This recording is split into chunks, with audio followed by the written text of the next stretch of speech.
But live, well, now we're live. How you like that? It's You had fine to by call me. me on my fucking bluff. Yeah, exactly. And then we'll do the other thing when we're ready to start this thing. I don't know when we're supposed to play this, okay? I should have figured this out, but let's be honest here. I am not a professional. People keep thinking I am. I am. No. No. Niet. The fuck's a professional? No one knows. And no one certainly cares, at least not around here. On occasion. Oh, well, we'll give people a little while to hop in here, but let's see. Pulling things up on my phone so that way I can pretend like I actually know what I'm doing. If it helps, I also am in whatchamacallit, mod mode now. Although at some point, Frost, when you don't want me to look at chat, let me know. I mean, I think you'll be fine, considering I don't think we're going to get that many people watching in chat to distract, so... Let's be real here. We are on the boonies of the internet. And also... Hey, Pluffin, how you doing? There's no one here. Hello, person. Listen, okay? Random internet agent? You never know what's going to happen. And oh snap, okay. Calypso with the 100 bits just yeeting them at us. And already, oh, what, oh. There's more people showing up than I expected. So my bud, so Kapluff and Rough and Puff, I actually know like it also in person, like in real life. He's my fellow martial arts bud, and like a really good friend. So he's been waiting to hear about this, like for a while. He had it on a schedule. I mean, yeah, there's like it's on my calendar. Let's fucking go. I mean, yeah, there's several people who, especially when this goes up, I want to say 2 days from now, hopefully, if I have the time. Wait, so that'll be Monday. Yeah, I should have the time Monday night to upload the VOD of this onto YouTube. We've already got people that are literally subbing just for this. I believe. Hello, random internet people. Welcome to D&D Theory. So, can we just take a minute to appreciate all of your, like, alert images showing up perfectly in the art? Yeah, no. Oh, yeah, in the vacant spot. I was wondering about that. I'm like, that fits a little too perfectly. Yeah, I might have spent some time before this and... Damn it, Wiley! What? You know exactly what I'm talking about. They can't see it. Doot. Fucking all ego Ethan Page just pointing to Strixhaven. You have no idea what you're talking about, Vaughn, whatsoever. And neither does chat, because they can't see it. Well, they couldn't see it even if I revealed it. Fucker. Oh, yeah. Because you made this amazing overlay, which can both show off the art by Caitlin C37 as well as the art by Flustered Bun. You should go check them out. They both have commissions. If you're watching this in the future on YouTube, they will be in the episode description. So that way you can seek them out and give them money for the amazing art that they produce.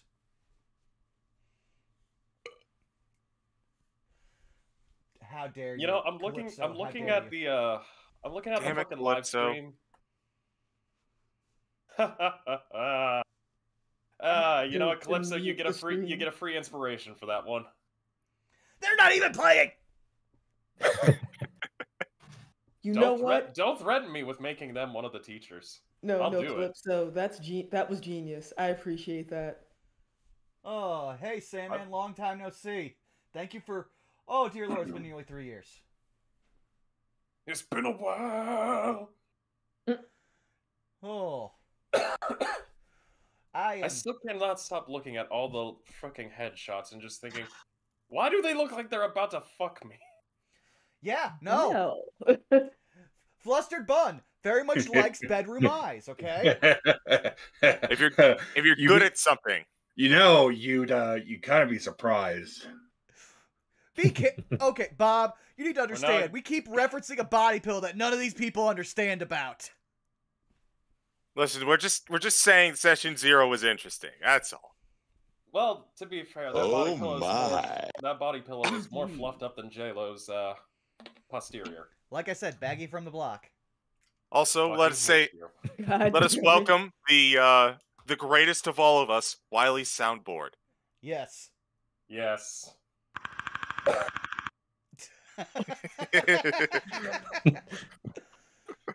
All right, who lets the predator out again?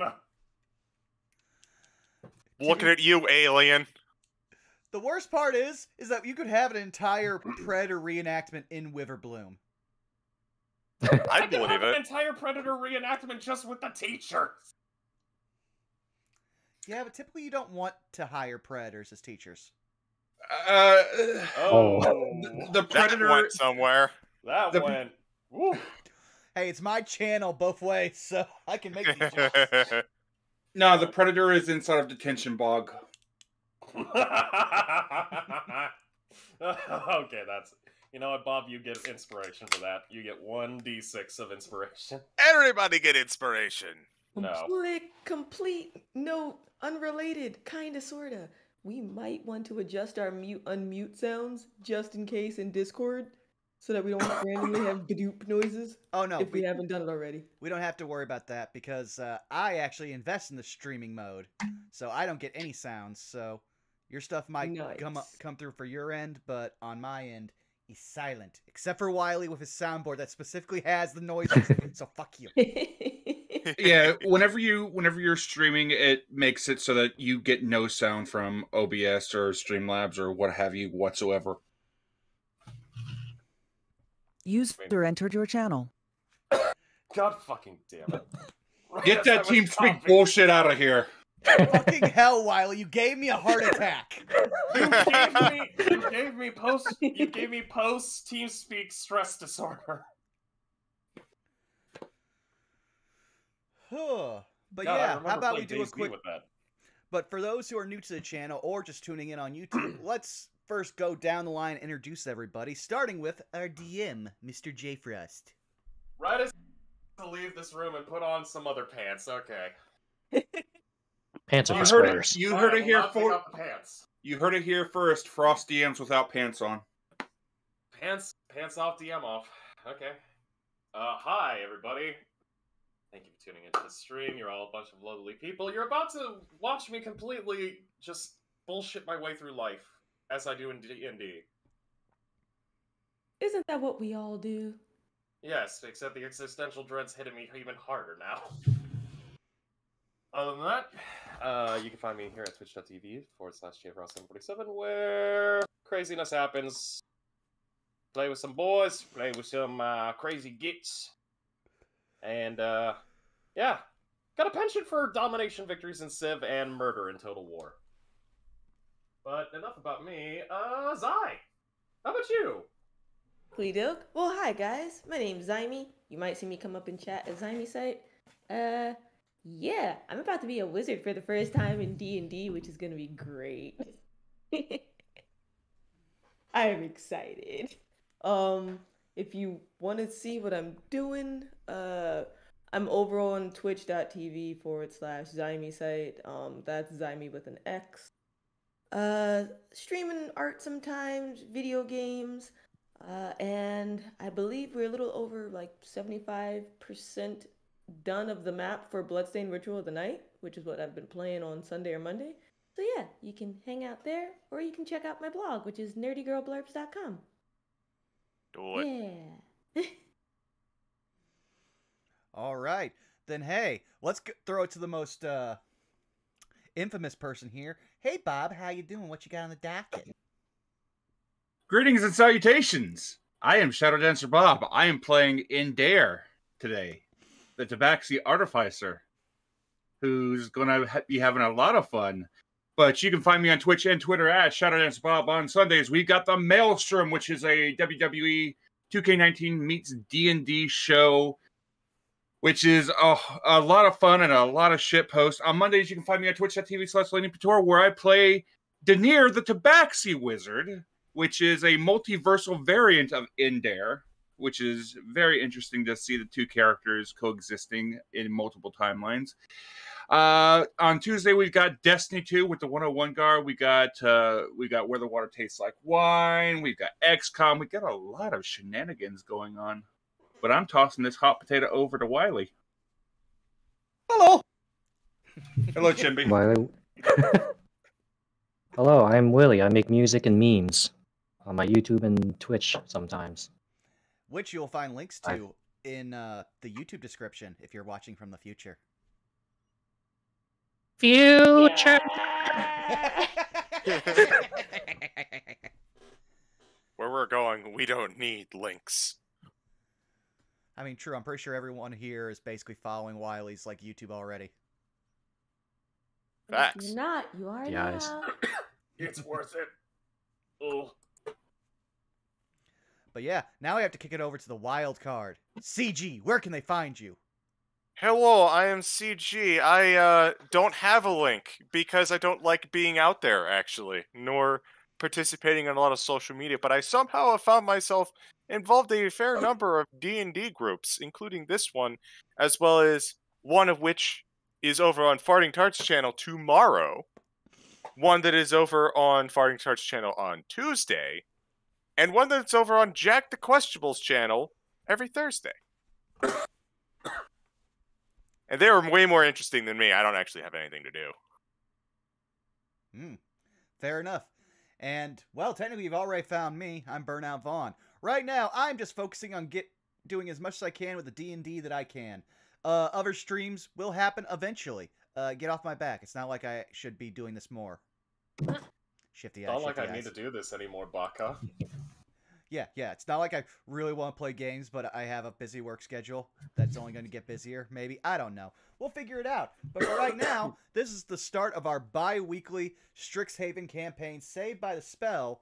So, while we give our DM time to get the intro ready, we're going to play you a little music made by our wonderful X Wiley Willie just for this.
And can we just get a quick round of applause for Wiley on that?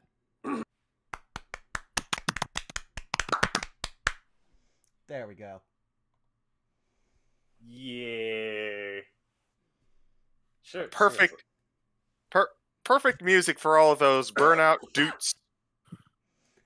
I actually didn't think about that until I saw people doing it in chat, so, yeah. Fucking Wiley. Now, Wiley, if you could do me a favor, can you make a French horn version of it that does Baby Shark? Oh, Oh, God. no. I have to hear the song first. Oh, No, I've got no. plans. No. Oh, no. No. I Well, scored. with that, I think I'll That's- take us on over to the live scene. That song's originally about actual murder.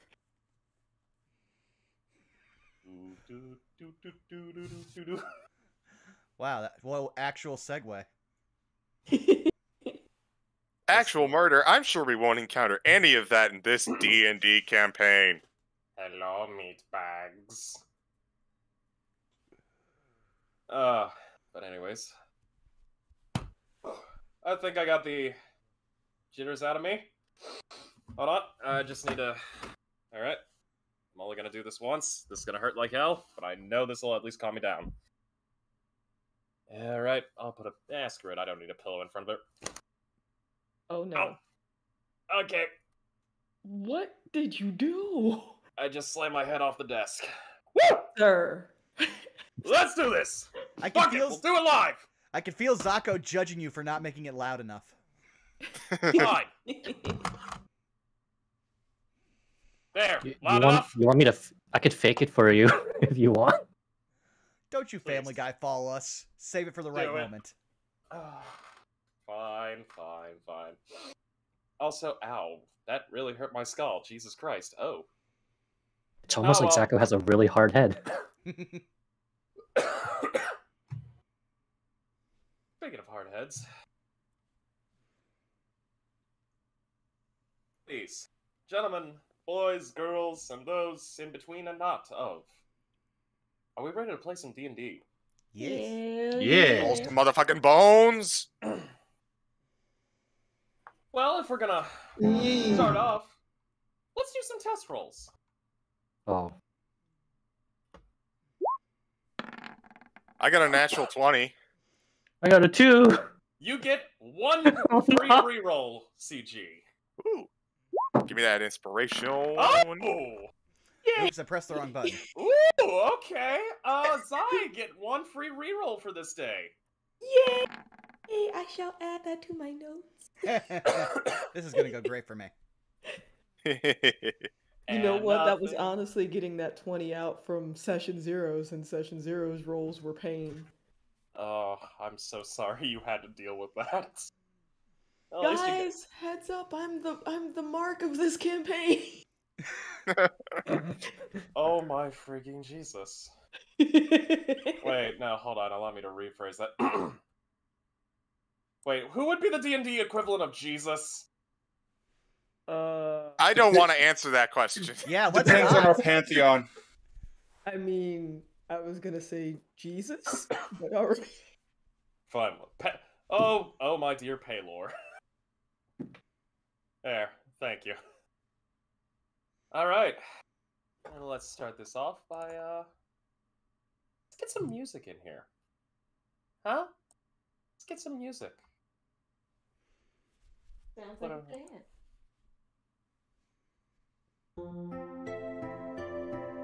Our story begins at a lovely little... Well, I shouldn't say little, but a school. A school for those gifted. Gifted in ways more unique than others. A place where things are quite literally magical. A place known as Strixhaven. A multi-college campus filled to the brim with wonders, adventure, excitement, surprise, and a little bit of danger. Nothing's ever, safe. But our story doesn't just begin at Strixhaven. It begins on Orientation Day. Hordes upon hordes of fresh new faces arrive at this facility from all across the world and worlds. And of this, there are 5 faces that are going to be playing an important part within the history and the future of our campaign. So, as the students are shuffling in, arriving from everything between flying aerial craft. Ooh, music's a little too loud, isn't it? I lowered it on my end. You're fine. There. Is that better? Yeah. Alrighty. Students are arriving by the dozens. From flying aircraft, creatures, portals opening up. Some glorious, some just literally falling out of the sky. In fact, a few students actually appear after a frog opens its mouth and just regurgitates them. And as everyone starts shuffling in to the main campus, they are seated around this beautiful amphitheater. Everyone's looking so happy. Some are nervous, some excited, some are just absolutely sleeping through this. But we see 5 faces in particular Let's zoom in on the first face, shall we? Alrighty. I'm going to roll a d6. Everyone call out a number. 4. 4 for Daedalus. 2. 2 for Iapetus. Trace. 3 for Sallus. 1. 5. 5? Whatever's left over, I don't. Endair does not care. 5 for Endair, 1 for Goldblum. Alright. Let's see who fate chooses. Who had 2? I believe that was Sallus. Oh no. That was Iapetus. Zai, Iapetus. Yes. Please, describe your character for the lovely audience. Iapetus is an elf from appearance. Slightly pointy ears, not the usual points that you'd expect. A little bit more further up near their eyes. She's wearing her hair in cornrows on one side, but the rest of her hair is out on her right side, and it's a reddish brown color, kind of similar to her skin tone. She's wearing green and gold robes reflective of her school of choice, and her eyes have a amber gold color to them. At least that's what you think you see.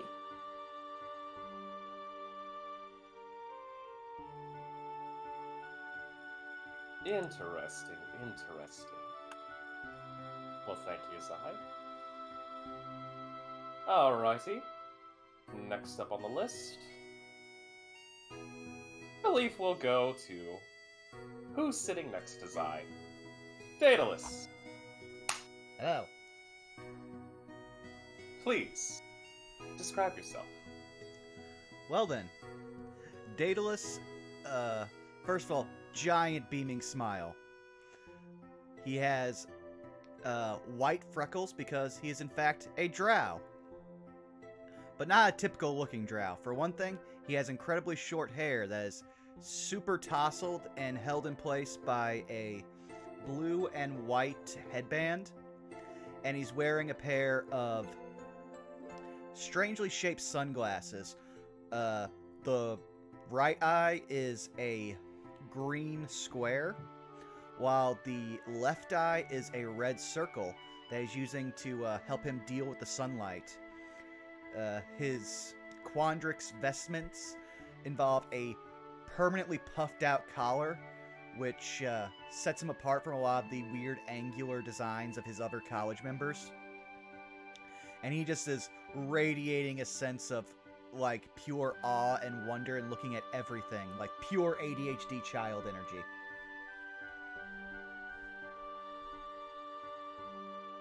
Oh boy. I like that. I really do. And that being said, we're down to only 3 people. And because it's a hard choice, and I am also equal parts terrified and lazy, I'm gonna roll a d4. Everybody pick a number between 1 through 4. Take 3 again. 3? 4. 4? 1. 1. Okay, let's see how we're getting on. 3! So, not too far away from where Iapetus and Daedalus are is a black-skinned tiefling with golden eyes, currently kind of leaning back on the bleachers. Horns kind of going up to a point aimed upwards, with what appear to be like scriptures of some sort dangling on the back. Most notably is his posture, which is just kind of spread out, as though he's just kind of like trying to relax in some way and failing. The best word to describe Sallus Creed would be tired. He is at this very moment trying desperately to regain a couple Z's that he might be missing. And as he's just kind of looking around, he's just realizing he is in for a rather eventful day, whether he'd like it or not. That you are. That you are. Next up on the list, who would like to go up next?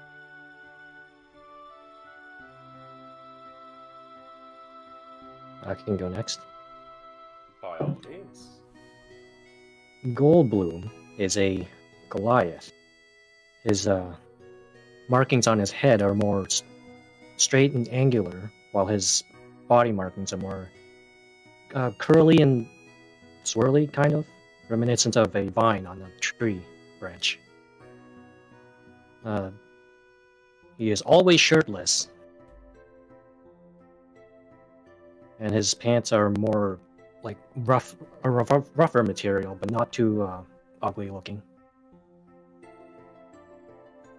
And despite being a big old Goliath, he's not actually very bulky. He's more athletic, I guess would be the other one.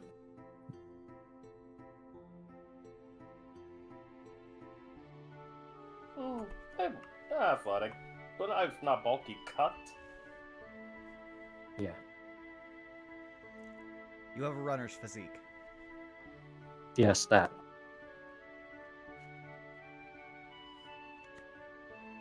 And that's pretty much it. He is a simpler fella.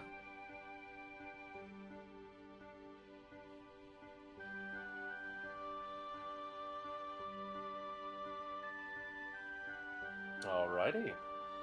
And last but not least, Endair.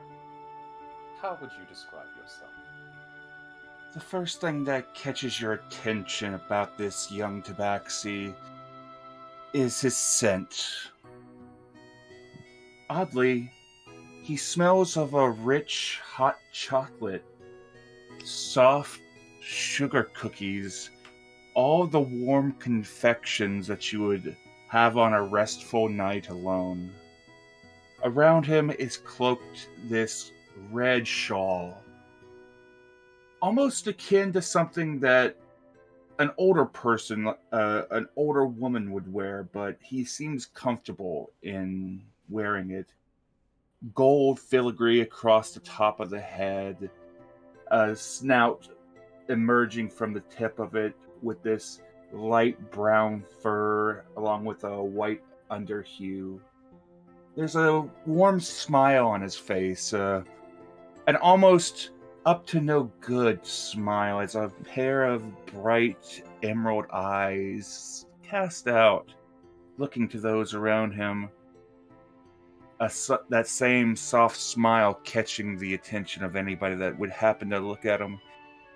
He sits back in his chair, slumped against it just a bit, his too tall frame hunkering down just to stay comfortable.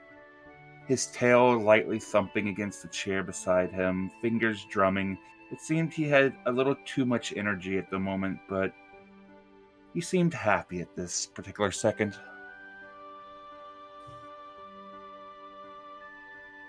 An excellent description. Excellent description indeed.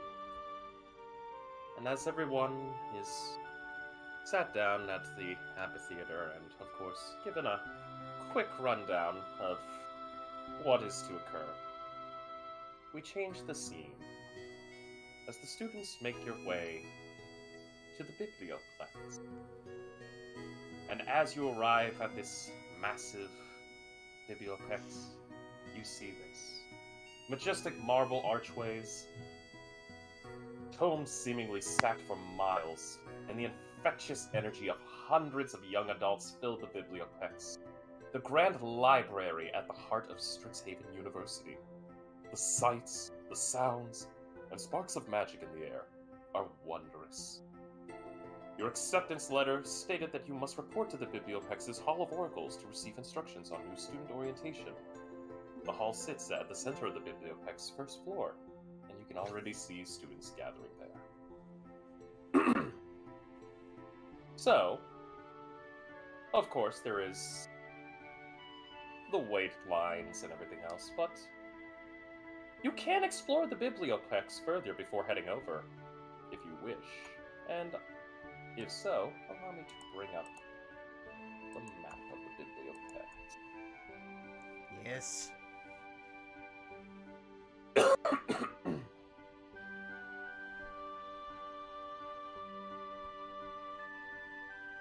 Pardon me. And while this is moving, let's move you all.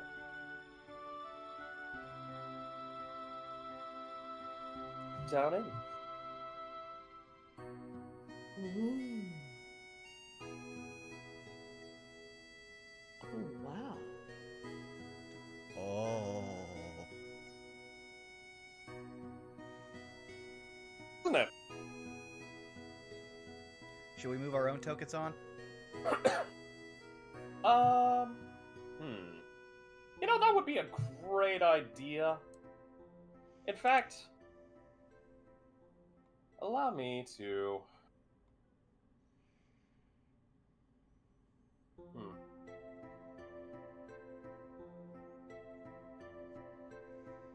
You know what? Yes. Here. You should be able to get your tokens.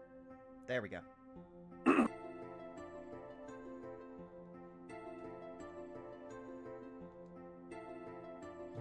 Pardon me, I do need to zoom in just a little bit because holy crap, this map is huge. Yeah. Yeah, it is. Zai, if you just go to where you would find your character sheet, you can just move your token by holding your... Oh, I can do it for you. There we go. There's your token. Yeah, I was dragging it and it was not moving. I figured I did it wrong. Yeah, okay. I have control. Future reference, I think he dragged the name and not the picture. Yeah. Ah, that would explain it. Well then. Yep. Daedalus is immediately rushing in. Oh! Oh! So much knowledge. Yes! Daedalus, God. She's gonna follow. Iapetus is gonna follow after him. Alrighty, go ahead and go after your beloved family, Iapetus. And while you're running, please do me a favor. Mm-hmm. Your choice of athletics or acrobatics to Oh Lord. bob and weave through the oncoming hordes of students, also trying to make their way into the bibliotheque. Alrighty then, let's see.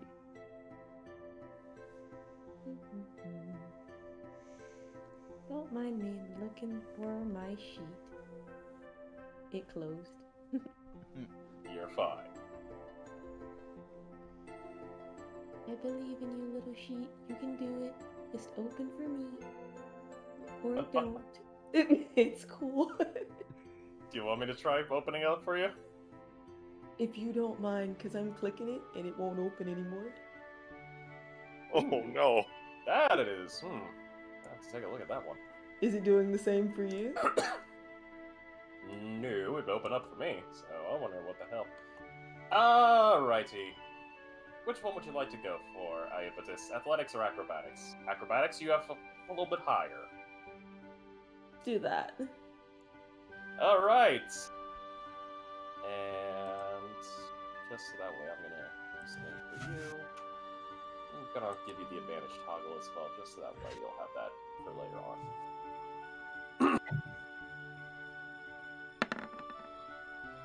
11. Alright, off to a decent start. And do forgive the coughing. Iapetus, it's kind of difficult making the way through. You have oncoming rushes of students. You're all just trying to not to get trampled underneath, being able to jump. In fact, at one point you accidentally kind of hit your knee off the back of a gnome student's head. And you just hear, "Ow, my head! Watch where you're going!" Oh my goodness, I am so sorry. Daedalus, dang it! Stupid. Yeah. I'm really sorry. Daedalus, Eventually- meanwhile, is trying to find the closest thing to a card catalog. Interesting.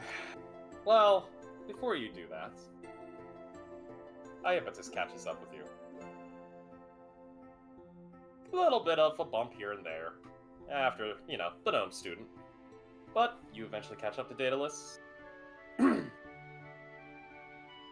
Daedalus, like, don't you think maybe we should, like, I don't know, Tessie, find a look, receptionist? there's so much. This library is almost 10 times the size of the family library. Imagine all the books I could find here. I'm just as excited about it as you, Lucy, but we'll be able to find stuff if we find the receptionist first. Or the librarian, like... And you left the others! I'm sure they'll be fine. Who could hurt Goldblum? He's so big. Don't worry. Is there a way Iapetus can, like, maybe check to see if there is a librarian or something nearby, or a map of the camp of the Biblioplex? Oh, it's easy to say right now. You're in the library. Well, you're basically at. There's literally the Hall of Oracles right in front of you. Surrounding is tables, entire bookshelves that are, let's be honest, they're reaching to the ceiling, which, for those of you that look up, the ceiling is very, very high. In fact, yeah, some of you are familiar with Grand Central Station, yes? Yeah. The real... About double that in height. It feels as if the bookshelves are literally pillars of eternity themselves. This bitch big. This bitch huge! Knowledge, son. Do you even have it? I can't lift that weight. My goodness. So what's this thing we're standing at here? Is this just a pillar? That is actually equal parts pillar, equal parts waterfall. Oh. With a little glowing light on it. In fact, you can see outstretched from this pillar, out of the water falling out of its mouth, there seems to be this glowing blue orb of light that's just above the pillar itself, almost being held in place by another part of the pillar above it. Fascinating. Oh, wow. I will ponder this orb. Roll me an Arcana. 8. The mysteries are so great and unfathomable. That There's so much magic at play. I don't understand why you wizards are so obsessed with pondering your orbs. Just look at it. It's spherical. Spherical. Yeah. I mean, Yeah. to be honest, that's just him. I'd rather, like, go check out the woods and stuff, but I see these books here. I'd be happy to go peruse some of these. They'll tell me something quicker than the orb. Oh, yes, books. Do we see a librarian anywhere? You see... Funny you mentioned that. You Oh. actually passed by a few librarians. And in fact, one person you actually passed by I will make visible upon the map.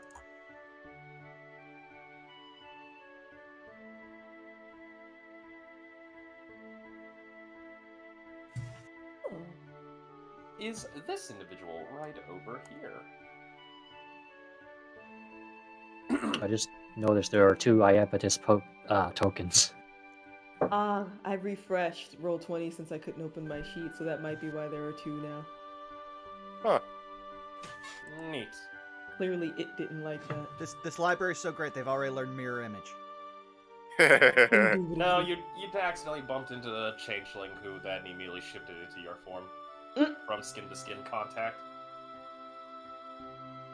That's not problematic in the least. Oh well, Daedalus is now just running through reading titles on the bookshelves. Iapetus will walk over to, I believe, J. Frost, the person you pointed out in the bottom left corner that wasn't Yes. there before? Or that we walked by? Of course. By all means, go ahead. she'll greet herself as she like gets within their personal space. Hi. Are you by any chance the librarian? Mm-hmm. Oh dear, no, I'm not the librarian. I'm actually Professor Mavinda Sharpie, at your service, and you must be new student? Yes, I'm Iapetus. I'm sorry, what was your name, Professor? I'm definitely one of the Professor new students. Sharpie, dearie. It's all right. Thank you. And she'll point behind her at like Sallus and Goldblume and Endair, and then off in the corner to Daedalus. We're new students actually, trying to get a lay of the land of the Biblioplex. This place is huge. Oh, it is, dearie. Believe me. To be honest, I'm only a quarter of the way completely through reading all the materials still in here, and I've been around for a decade and a half. Oh, wow. Yes. So much information, so much material, so much information. Of course, it doesn't help that I have to do so much teaching, but it is what it is. I assume with the orientation, you're here to get completely situated. Do you happen to have your invitation on you? That's a very great question. Let me check my bag. And she's gonna. You'd have your invitation. Don't worry about it. She wouldn't know. I mean, if you want to lose it, by all means. I don't want to lose it. Okay. So she'll say, "Oh, yes, actually, yeah, I do. Let me get it out of my bag really quick," and she'll fish around in her bag until she finds it, and hand it over if she's supposed to hand it over. By all means. And as you hand your invitation over, Professor Sharpbeak just takes it, she unfolds it, and starts reading. Let's see, Iapetus. Good marks. Very good marks in your pre-studies. Definitely very nice. Alright. A little red will rise in her cheeks, and it'll go from that brownish color to like a magenta. And as you do this, actually, Iapetus, Yes. is this publicly seen, or would you like to try to hide it? She'll try to hide it just a little bit. Please roll me. Roll me a deception. Okay.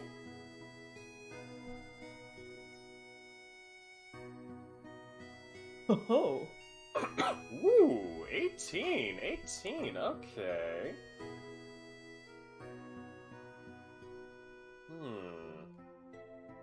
How do I do this? How do I do this? Interesting. Let me look up Professor Sharpbeak's stats. Oh no, the slightly good rolls are getting used on this. Oh no. Meanwhile, Daedalus has already gone through two rows of shelves and has a stack of 5 books. She doesn't want to yell across the room to him, given she's already in front of the professor. But she's like signaling and like trying to make faces like, no, don't drop these. Don't, no. Oh my goodness. Don't even know how to check these out.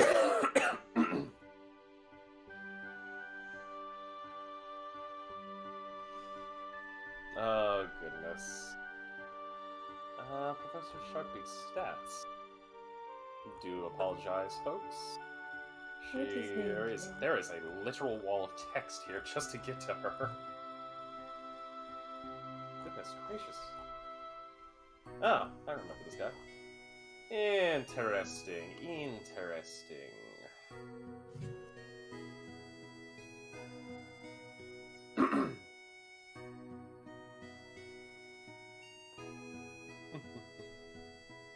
Well, if we're gonna do that... Oh, there it is.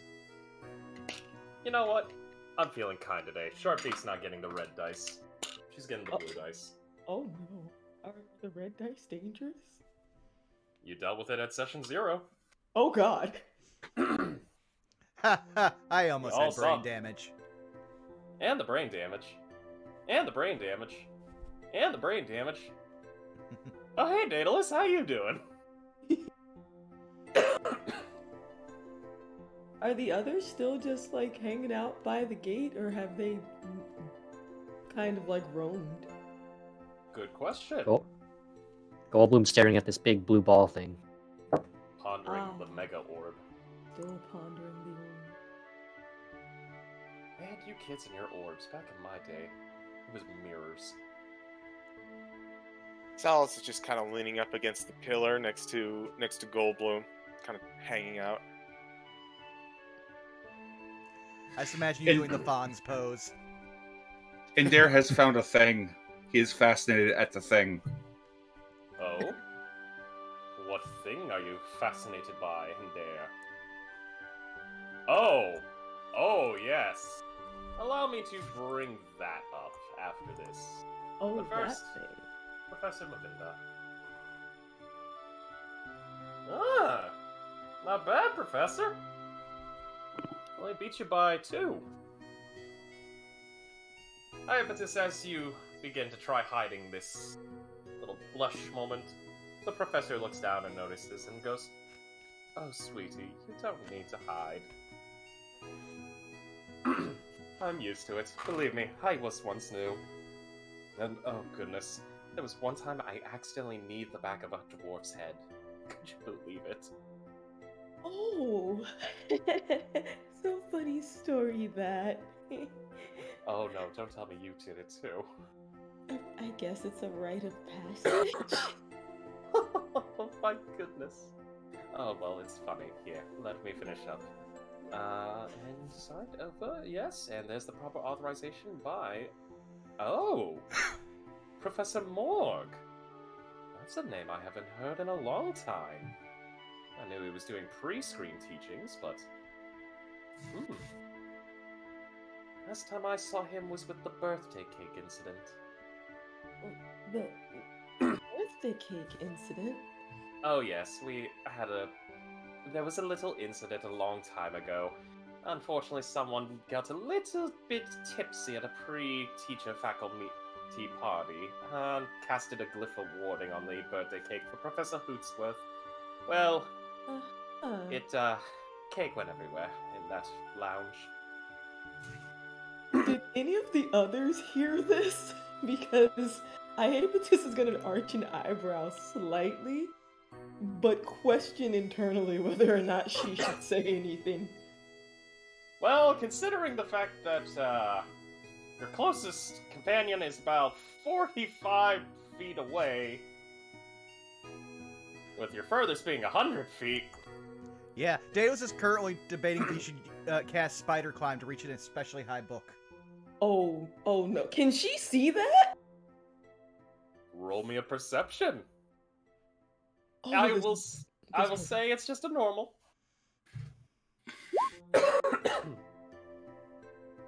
Oh gosh.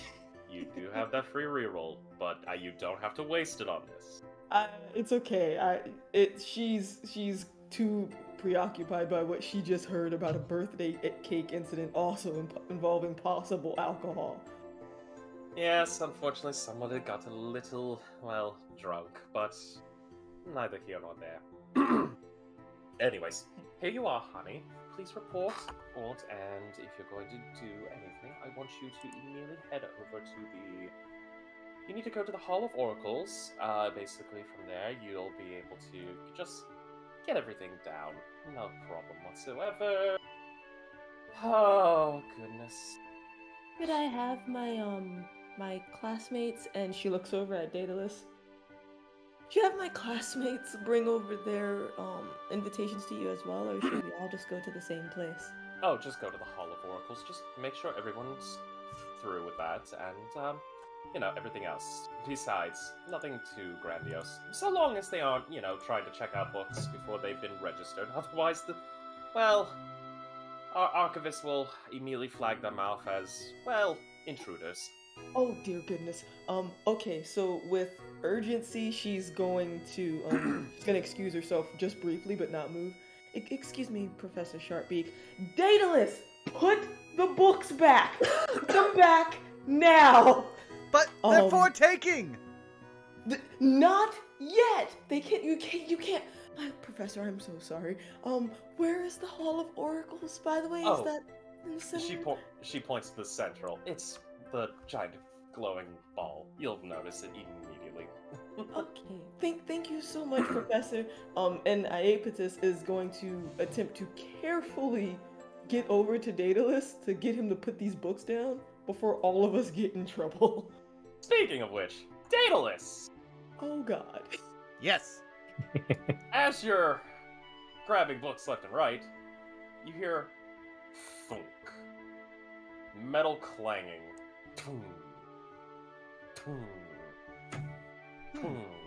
It then stops, turns, and you see a glowing aura kind of coming down. Almost as if it's scanning the bookshelf from the other side. Ominous. Registration through 846635532. Begin process 531. And you just hear dial-up noises. Daedalus moves to investigate. Daedalus, hey, Lucy, I just spoke to a professor. We have to get registered before we can check out books, or we will be seen as intruders. I need to go put the books back in the places you got them from. Oh. I do that. Daedalus, do me a favor. Yes. Roll me a dexterity saving throw. Oh boy.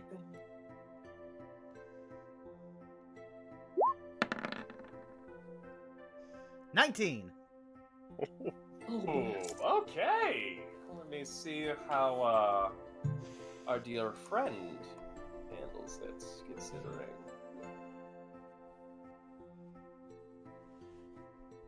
Because I, thanks to a generous benefactor and gracious friend, have stats for this individual. Oh boy. Actual stats. And she's also gonna roll one herself. Okay, yeah, she's fine. Daedalus, as you're coming around the corner of this library's bookshelf area, you just immediately pivot instinctually and avoid slamming into another individual also carrying books of near equal-sized stack as you. Oh, pardon me. I'm sorry. Whew, that was a close call. Hi. Are you okay? You need any help? Oh, no. Well, I wanted to get all these books together so I could check them out, but Tussie's saying that I can't take them, which is annoying, but it's... Oh, hello. Daedalus von Vente. Pleasure to meet you. Oh, hi. Rosamifdip was Fundulums. You could just call me Rosie, though. Oh, pretty name. Lovely to meet you. Oh, thank you. New student? Yeah. Same here. I got through my registration about a week ago. Oh, how long these registrations take? Especially considering that it takes a month in advance. Oh, good lord. Yes, no. The administration test. Oh, that was terrifying and invigorating. Administration test? Who? Who's your teacher? Professor Morg. Ooh, I heard he was a hard ass. Actually, rather delightful. Really? Yes. Really like necromancy, though. Didn't know he did necromancy. Neither did we until the bodies hit the floor, yes. The what now? Yes. Ceiling full of cadavers. Fell to the floor. Then got up. Oh. Oh. And you just see her kind of just like wide-eyed looking at this. Speaking of which, we actually have her. Yep. Show. Ooh.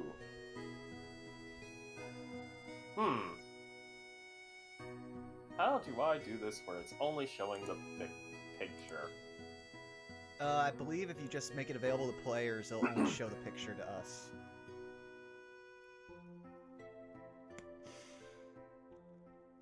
Oh, yep, that. Ooh. I will just. There we go. Crop that. No Yeah. spoilers.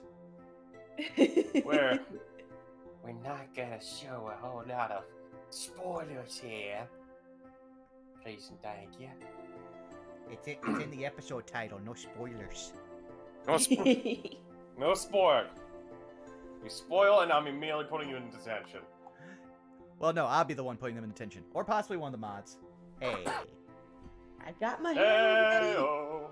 I will shame them.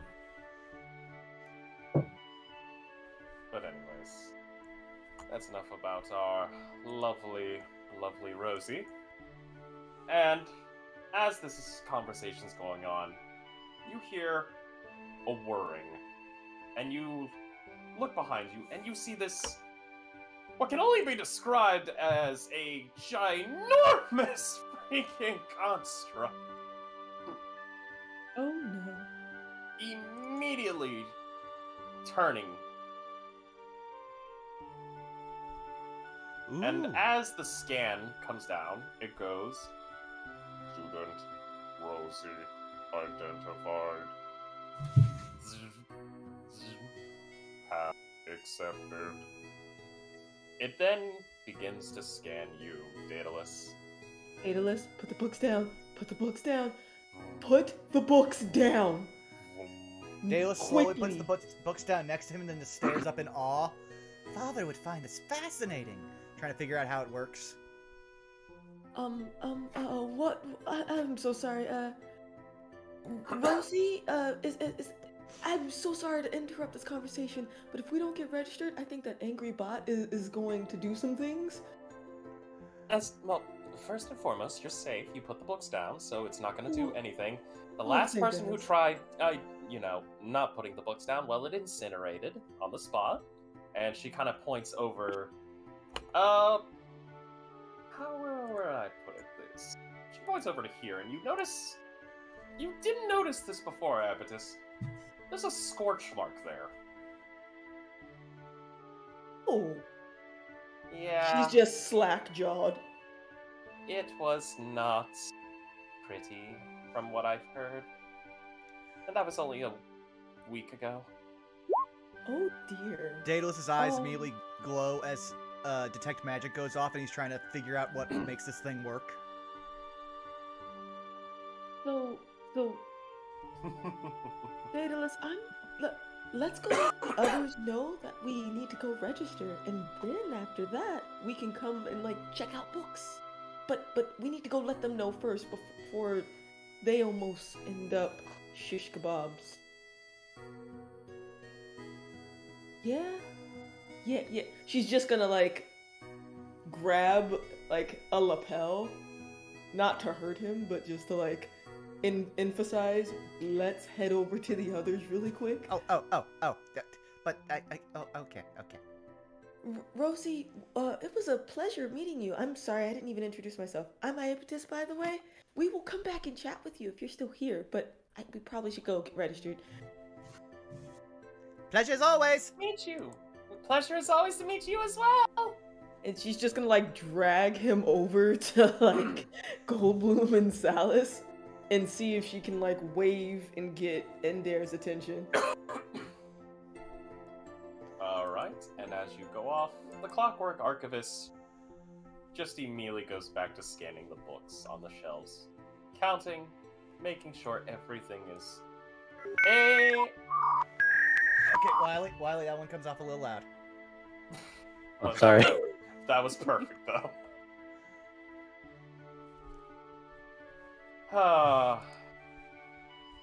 So, before we go to the main group, Endair, Mm-hmm.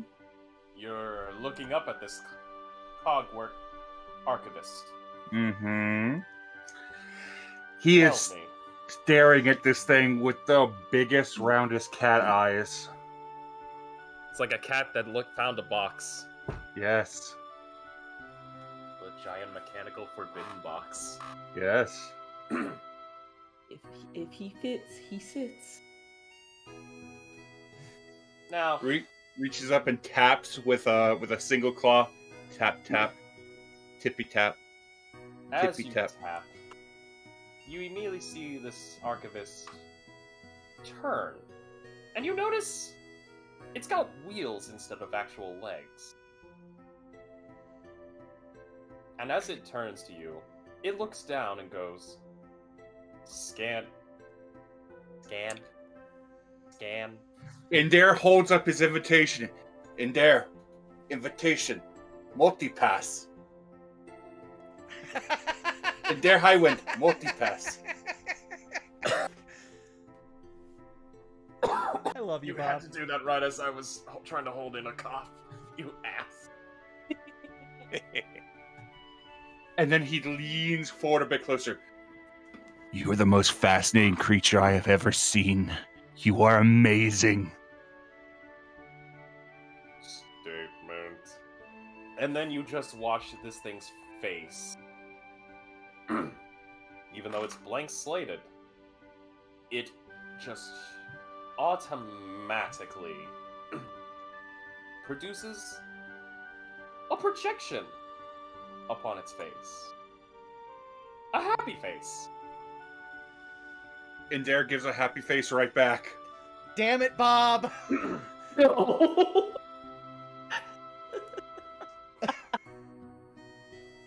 It then looks down, and in this high-pitched, but interestingly peaceful voice, Hello. I see that you are trying to access multiclass features. Would you like some assistance?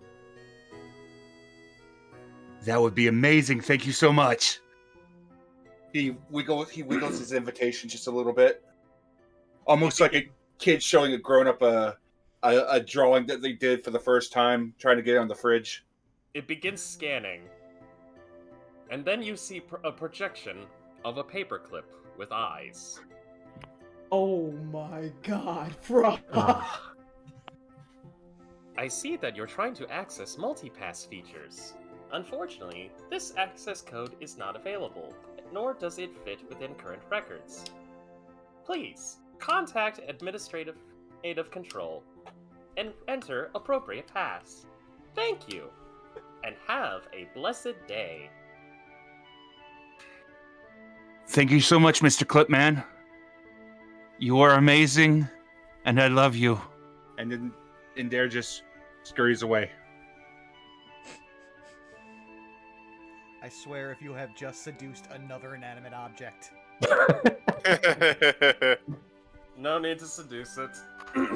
It just immediately hops back in and goes, compliment accepted. Initiating warmth.exe. So there's these giant robots and they can burn you alive. Oh boy. There's one over there. There's more. It was of them? actually, yeah, it was actually very pleasant. Oh man, cause we just heard that a kid got scorched a week ago for not, getting registered before they took a book. So I'm glad your bot didn't kill you. I'm happy my bot didn't kill me too. It's a lovely entity. I'd hate to be burned by it, but I would understand. I need to come back here and take notes just on them so I can send them back to Father. You know, we are all here at orientation day for 5 minutes or so, and everyone just almost gets into a death scuffle. This is going to be a really interesting year, to say the least. It's almost like an adventure. Oh, please don't Again. say that. And in the distance you hear, "Shut brother free!" Sallus visibly shudders. Somewhere in the multiverse, a tiefling just also shudders. Different tiefling. What was that? I don't know, but maybe it was someone up there. Points to the giant ceiling. Rather roomy. Also, Frost, for the sake of brevity, Iapetus would let them know what Professor Sharpbeak said as far as Of registration course. and where to go. Of course. And as you relay this information...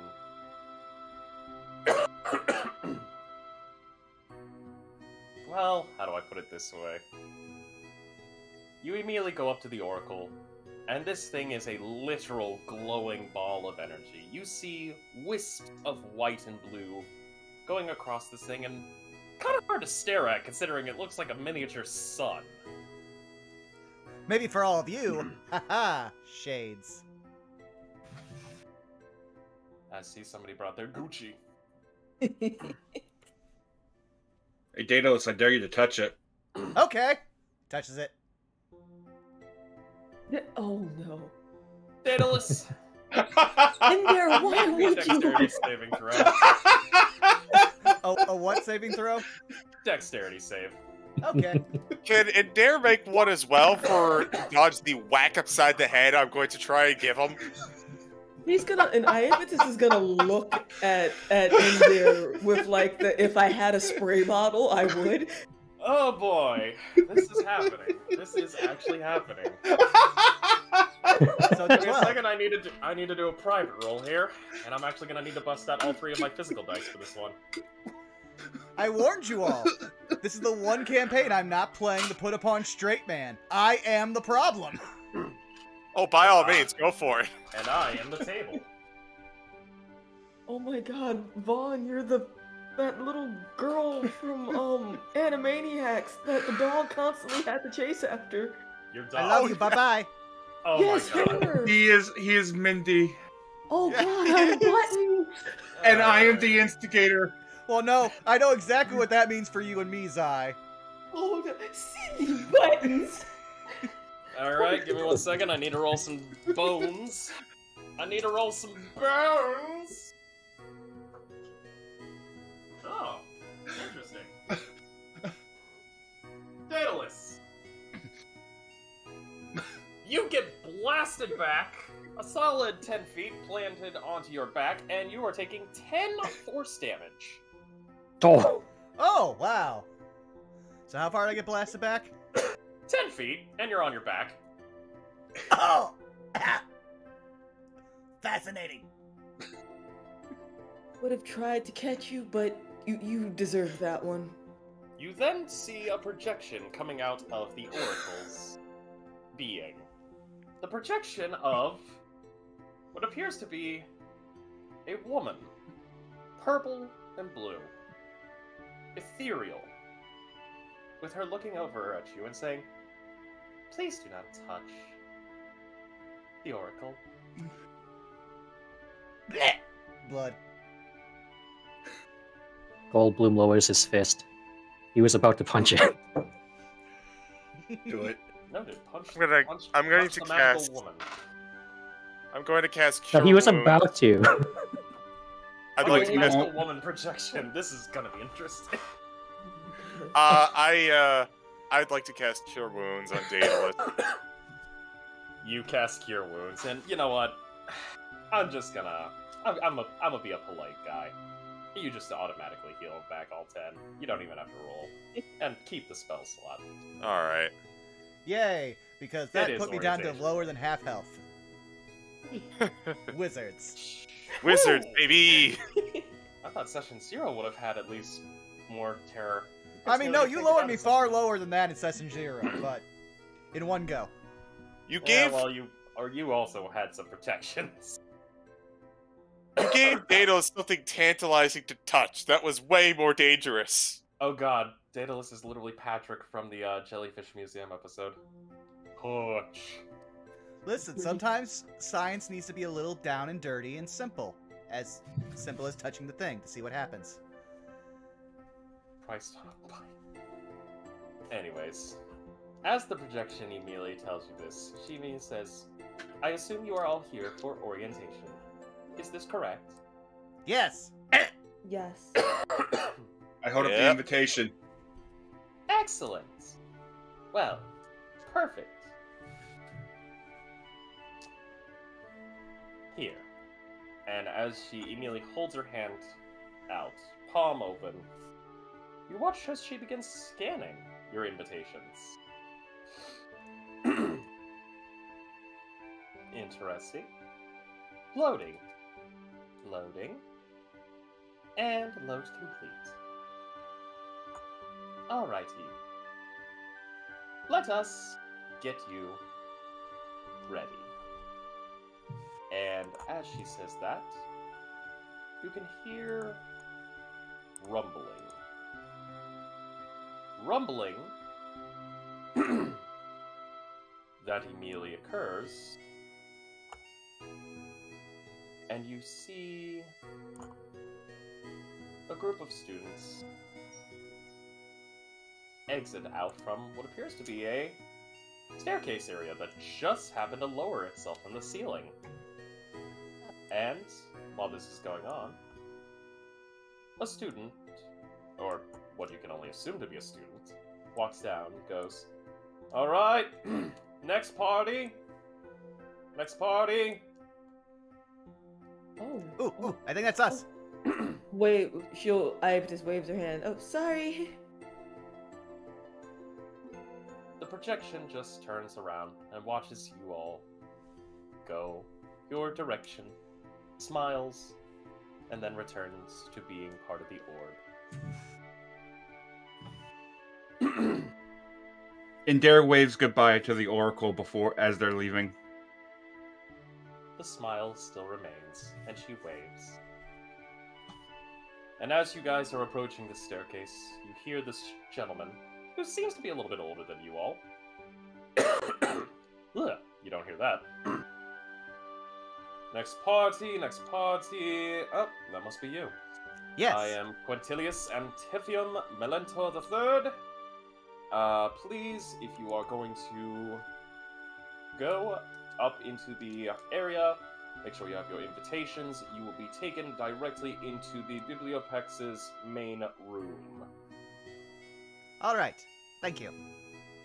Thank you very much. No problem. Please make sure to have your invitations immediately present and available. Iapetus will take out her invitation and have it at the jump and like poke Daedalus just in case he didn't. Oh no, he has his. Quick question above game. Are we going to one of the two maps slightly above this one? No. Okay. You will not. Endair's going to slip up behind Daedalus. He is going to place a single hand onto Daedalus's back with one of his tinker tools, and I'm going to use magical tinkering on Daedalus. Ooh. Namely, his the back of his outfit. Okay. Right across the shoulder blades on Daedalus's back, it's going to say, "If lost, return to Iapetus." And then it will have a picture of her face, of Iapetus's face. Now remind me, magical tinkering, does that require any check? It's just an action. Are you making it known, or are you trying to hide this? I mean, I don't think I would exactly make it. I don't think I would exactly hide it for, like, say, the people that are watching. But I would just slip up to Daedalus, lean my head to the side just a little bit as I smile at him, and I touch him in the back. You know, just hand on the back, pat, being all friendly. Oh yeah. So incredibly powerful. I would assume a mix of conjuration and evocation, at least version of the Oracle Orb. Can that's Sallus right. You have detect magic up. That lasts for a solid 10 fucking minutes. Yeah. If he keeps Okay. concentration. Well, yeah, I think I probably would have lost concentration on it from being shot. Interesting. Possibly. Alright, well. But it doesn't You matter, know I can just what? bring it up at will. Okay, so Bob, let me ask you this. While I know you aren't trying to hide it? Are you trying to be clever about it? Yes. Please roll me a sleight of hand. Okie doke. Nat 1. Oh, Boy. First Oh, one of the boy. night. You know what? Let's see the severity. You know what? I'm feeling happy. I'm making this a public one. Let's see what we got.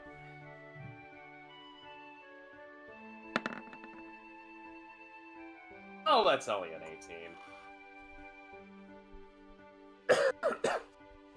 Daedalus, you can basically feel Endair just making motions on your back. oh, wait. He'll look on his back, notice the thing. Ah, my father used to do the exact same thing. He was an artificer too. You might know him. Plutus van de Vente?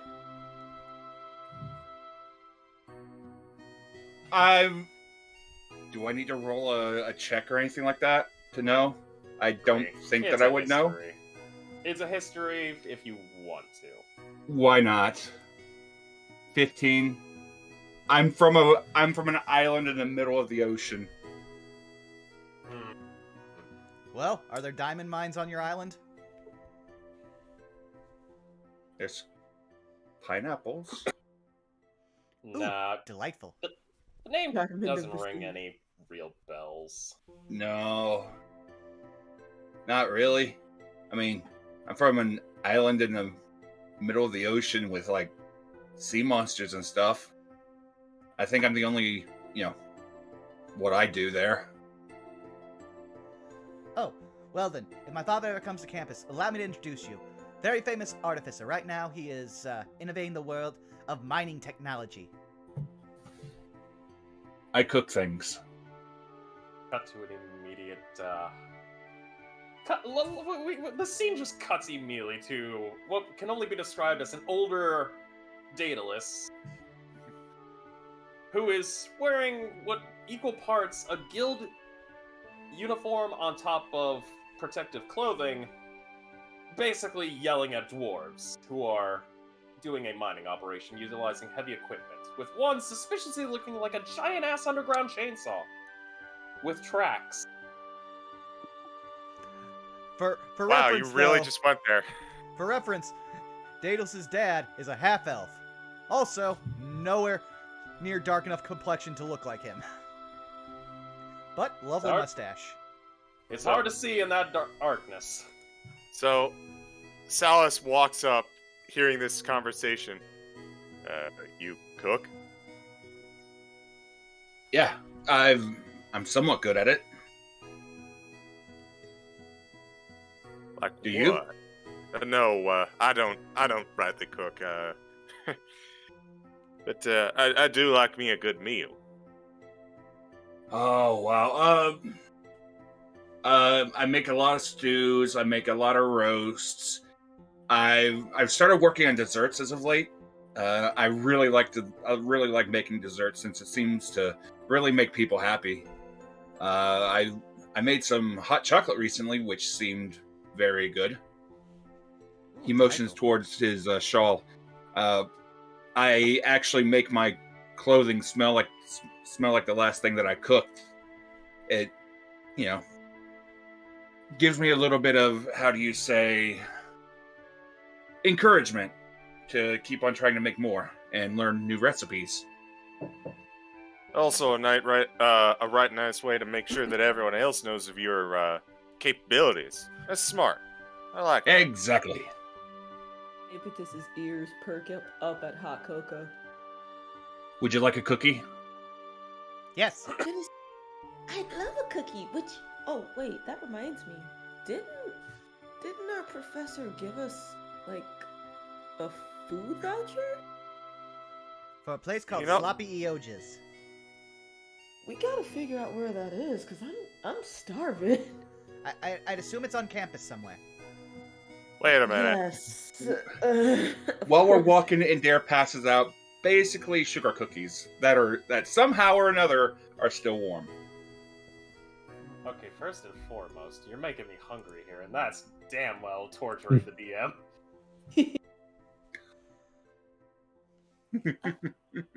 Wait until I start bringing out the things I've learned from Mr. Manatee or Monty. You motherfucker. This is above game, not in-game God going, you motherfucker. Above game, wait until you find Iapetus at work. So munching on the cookie, Alice is just gonna go. This is a tasty treat, I must say. Wait a minute.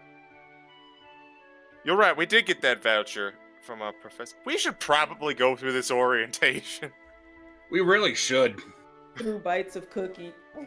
If for no other reason, then we could cash in this voucher later for lunch.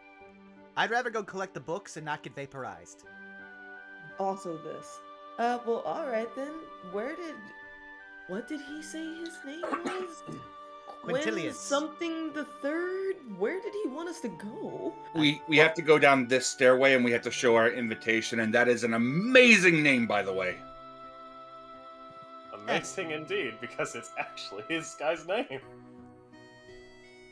Quintilius Antiphium Melantor the Third. I'm always just a little bit wary about people who have a number at the end of their name as the number, but seemed like an okay fella. Alrighty.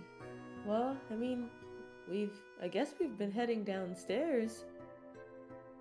So, above game, when he told us to head downstairs, was that like to here or like that It was way? right here. You're not Okay. even gonna have to worry about moving your tokens anymore.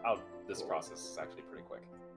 As you all descend the stairs that came out of the ceiling and now are going into the ground, as the earth seemingly is kind of just absorbing the staircase in whatever direction it touches the ground,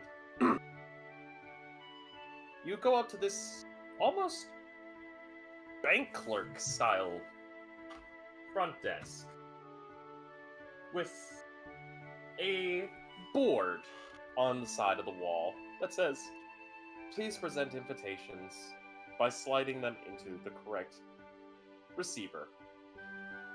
And you see two receivers. One that says incoming, one that says outgoing.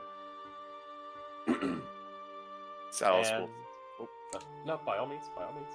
Sallus will just head on straight in and slide the invitation into incoming.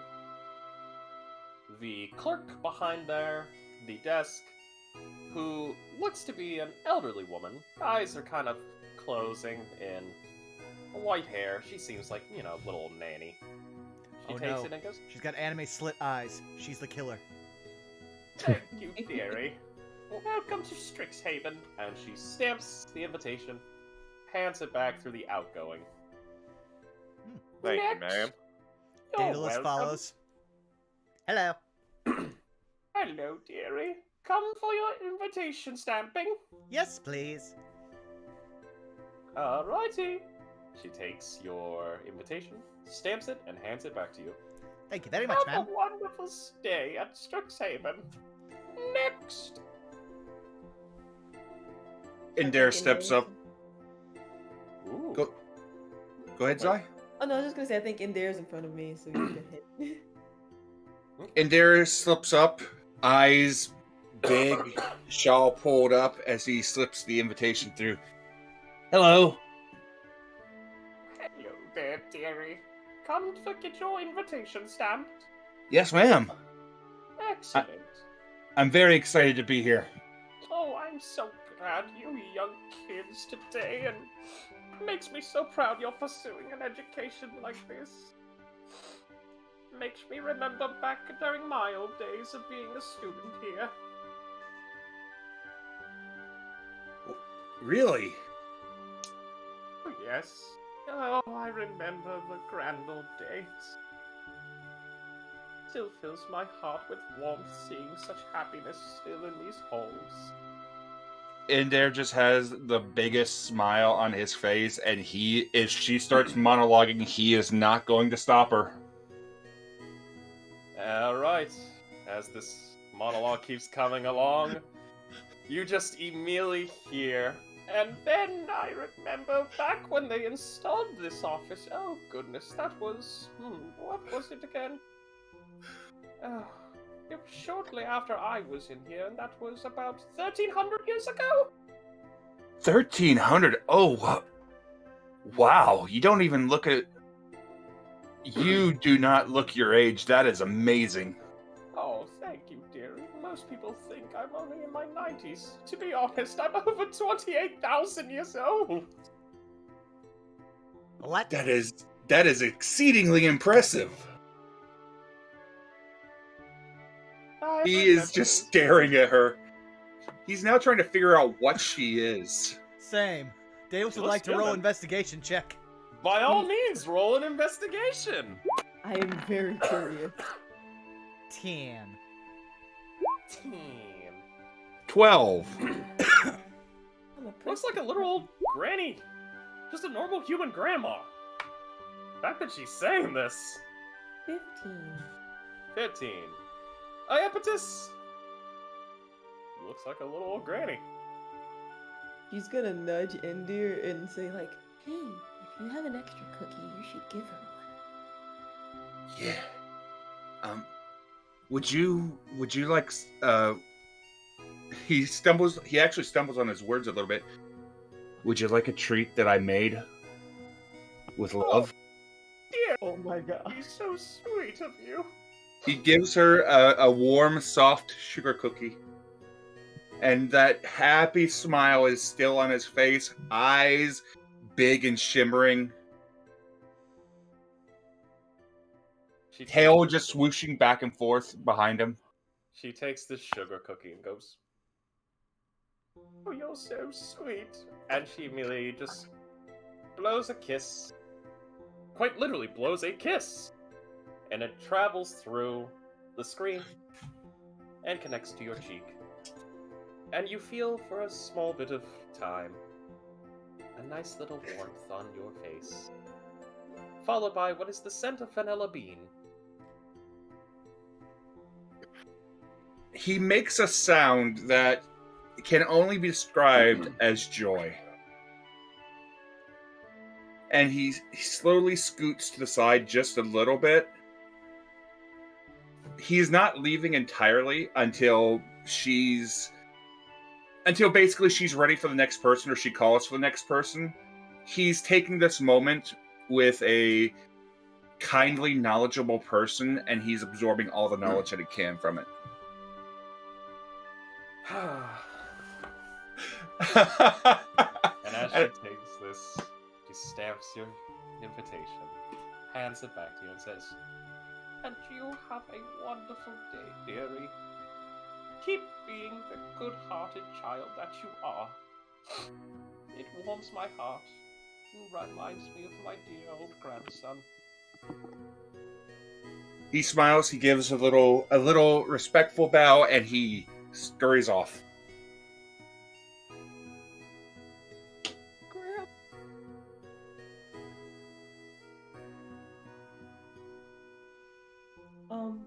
If Endair has stepped away, then Iapetus will walk up and greet herself. Hello, ma'am. She'll make sure she waits until she's done with the cookie, and then she will also hand over her invitation. My, you're the cutest little button. I like your hair. It's so nice, fashionable. Aww. Me of my youthful days. Thank you. I spent a lot of time on it. Youthful days, though. I mean, like my classmate said, you don't look your age at all. Believe me, dearie. I do my best. I used to be a rebel rouser back in my day. I remember the day they invented the accordion. The accordion? Ooh, Daedalus pulls out a notepad, starts taking notes. And she just goes rambling off about accordions and how they are working, the inner mechanisms.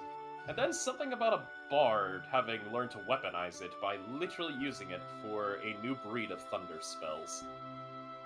Iapetus is noting as much of that as she can. So is Daedalus. Yes. I remember. And then, for once, you can actually see her pause, and kind of that smile kind of just goes down to a neutral expression. Oh, then I remember that day they invented the dreaded note. Note? Oh, something about some frequency and how it can mess with one's pantaloons. Oh dear. Fascinating. Yes. Oh, I was lucky to have earplugs that day.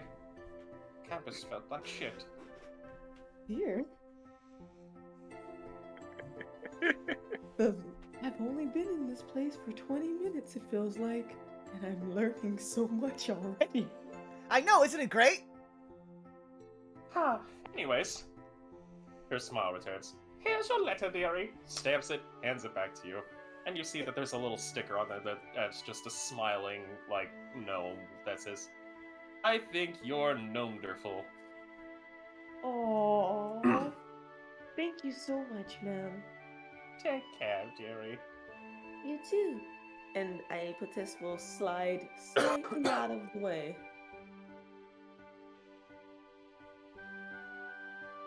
Goldblum is still staring at the morphing stone structure and admiring the stonework.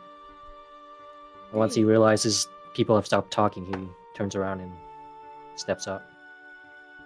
My, you're a big boy. Yeah, I get that a lot. Oh, you remind me of an old friend of mine. Only up to his kneecaps, though. But you might still be growing. Make sure to drink plenty of milk. Goat's milk's most effective. I will try to remember, thank you. Oh, you're welcome. He will. And then he slips the invitation out. She takes it and stamps, and hands it back to you. Do take care, dearie. I will. And as you take your invitation, you head back up the stairs. And you see, as you head back up, the stairs immediately lift up to the ceiling. And as you step off, they lift all the way into the ceiling, melding with the stone perfectly, as if there was never any stairs to begin with. Whoa. And this is where an interesting thing happens. An almost sacrosanct sense of calm descends as you step back into the Hall of Oracles. Brilliant scholars, says a rich, soothing voice, radiating from the hall's central snarl of glowing energy. Your attention, please. As you are now Strixhaven University students, this storied biblioplex will be your second home for research, studies, and even leisure. There's just one task to accomplish before you officially embark on your academic journey. A scavenger hunt! What? And a small parchment materializes in front of you, presenting a list of clues. The rules are simple. Each clue on this list will lead you to a different location in the biblioplex. Simply travel to the area each clue references and perform the action the clue suggests. Time is of the essence. You only have until the end of the day to finish your hunt. Solve as many clues as you can, because at each location, you may win a prize. Now off you go. Sallus looks down to his bag of stuff that he wanted, like his moving in gear. He's like, I didn't even find my dorm room yet. Ugh. Oh man, looks like that sandwich or whatever that voucher will get us has to wait. Daedalus is super excited. Above game, Vaughn is not. Vaughn is terrible at scavenger hunts. Alright, I guess we better get this knocked out right quick. Yes, what we I got have so here? many books to check out. Now. Goldblum pulls out a dagger and says, I'm ready to hunt. I don't think that's what we're looking for there, big guy. But we don't know. this is true. We don't know. And at the sound of hunt, Iapetus is like, oh yeah, we're hunting. Oh yeah. And before we engage upon this hunt, I think a quick bio break is in order. Excellent. Yes. I All could right. use a refresh of water. I will be right back. I'll stick By all around means. until everyone gets back so I can take my bio break. But hey, chat, also, Distortion Devil, holy shit, thank you for the raid of 21 people. Gas, gas, gas. I hope you guys had a great stream. Oh, looking forward to the Unexpectables later tonight, but wow. So much stuff has happened. Let me see if I can't catch up on everything. Okay, we got that. We also have El Robot gifting a sub to Manda. Me, myself, and I gifting a sub to the lovely artists who provide our headshots down at the bottom of the screen, Flustered Bun. We've got Veins Blue 2018, thank you for the follow. The Sandman 337, thank you for the tier 1 resub at 32 months. Dear Lord, where's all the time gone? Calypso Bell Rose, thank you for the 100 bits, asking, is the most important subject in this school spelling? And I hate you for this pun. How dare you? It's a good pun, don't be mad. I hate all puns. I have too many friends who enjoy them, but I hate them. No. No. Oh, and all of a sudden, Farting Tart with a 16-month resub. Glad y'all are having a good time. Yes, Tart. Soon we will find time to have you in this campaign. We most definitely will. But And Vaughn. fun. Oh my goodness, the art. It looks so good. Thank you so much. But Oh Vaughn, no, don't you know? Go ahead, Bob. the art specifically, I actually changed the way that I play Endair because of the art. Yep. Yeah. The That fuck me reminds eyes me. are strong. Oh god damn it. That reminds me. Flustered. I might personally be coming to you with 2 certain teachers to be drawn. Don't forget we also have, what, 16 NPCs that need art that don't come from this book? Got a lot of things that come from this fucking book that aren't in this fucking book. Yeah. Let me finish going down the list here. Wiley, thank you for the 31-month resub. Rosa, thank you for the 100 bits. And Calypso, thank you also for the 100 bits. Now, while everyone else is back, I'm going to take a minute to quickly use the restroom, so I'll be right back, guys! Oh, let's just put this up on the awesome art as well that Caitlin C37 did for our title screen. And our logo. Do it. So how you like Grandma, everybody? Grandma's amazing, and I love her. You could probably get some killer dessert recipes from her. Probably. Considering she's probably older than some of those dessert recipes. Mm-hmm.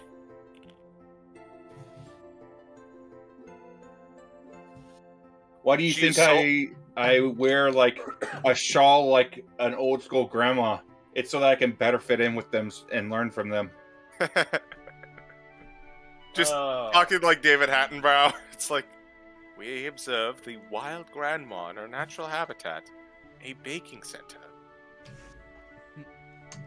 I will say, I remember when I had the original Werther's original.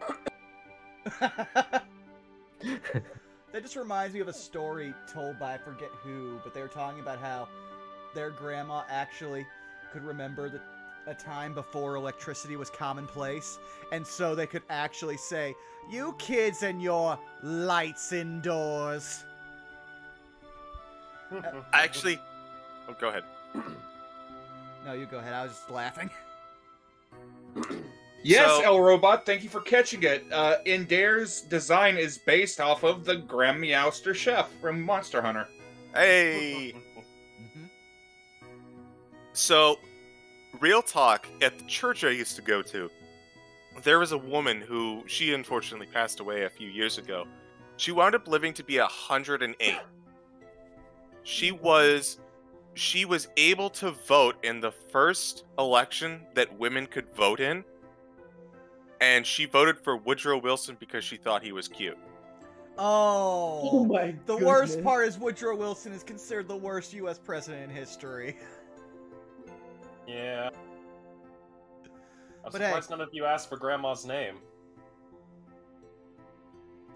Listen, I think we've already seen Daedalus is only smart on paper and not very observant. Got that high int, that got that low wisdom. Well, relatively low wisdom, okay? Goldblum is a jock here, all right? He ain't thinking. Well, it's fine. And to be totally honest with you, Endair's expecting to come back and talk to her. Oh, don't worry. She's already taken a liking to you all. And Striker Class 11 says they're super happy they got to be here for Session 1, hoping Endair doesn't end up as traumatized as a certain Catman wizard. Well, he already avoided the first hazard, and that's obeying his mother and not going to that temple. Yeah. Also, I think Endair is slightly more hazardous than Denier. Oh, absolutely he is. Yeah. I am the hazard. At this point, it Immediately, an unknown comes in. Are you OSHA compliant? What's OSHA? Alright, they're not compliant. Send in the Murdertron. I think it's a food. That reminds me. You should ask for the recipe. It's whatever I really happens. should. It's whatever happens whenever I'm asked to go on out. I go, oh shut. Yeah, though I should also point out, since we still have some new folks in the chat, there's a link. Let's see here. No, that's the link to my Twitter. But Nightbot will post a link to the YouTube channel where we will be archiving this as well as the other D&D stream we do. This is a bi-weekly stream we'll be doing, so every other week. But every Tuesday, I also play in a game with Milla Ninja, Caitlin C37, Choco Zombie 101, Deluna 13, and Draco Magnius called Cholta Personality, where we go through the Tomb of Annihilation module. And already things are... there was a track, and now we're in the sky, and then we crashed from the sky onto the ground, and we're still rolling. Things have escalated several times. But yeah, if you want to keep up with all the D&D happenings, go to Burnout Vaughn on YouTube. It's got the same laughing skull as my emotes here, so should be easy to find. You could say they gave you fortune, they gave you fame, they gave you power in your patron's name. I mean, I'm playing a warlock in there, so yes, I do have power for my patron's name.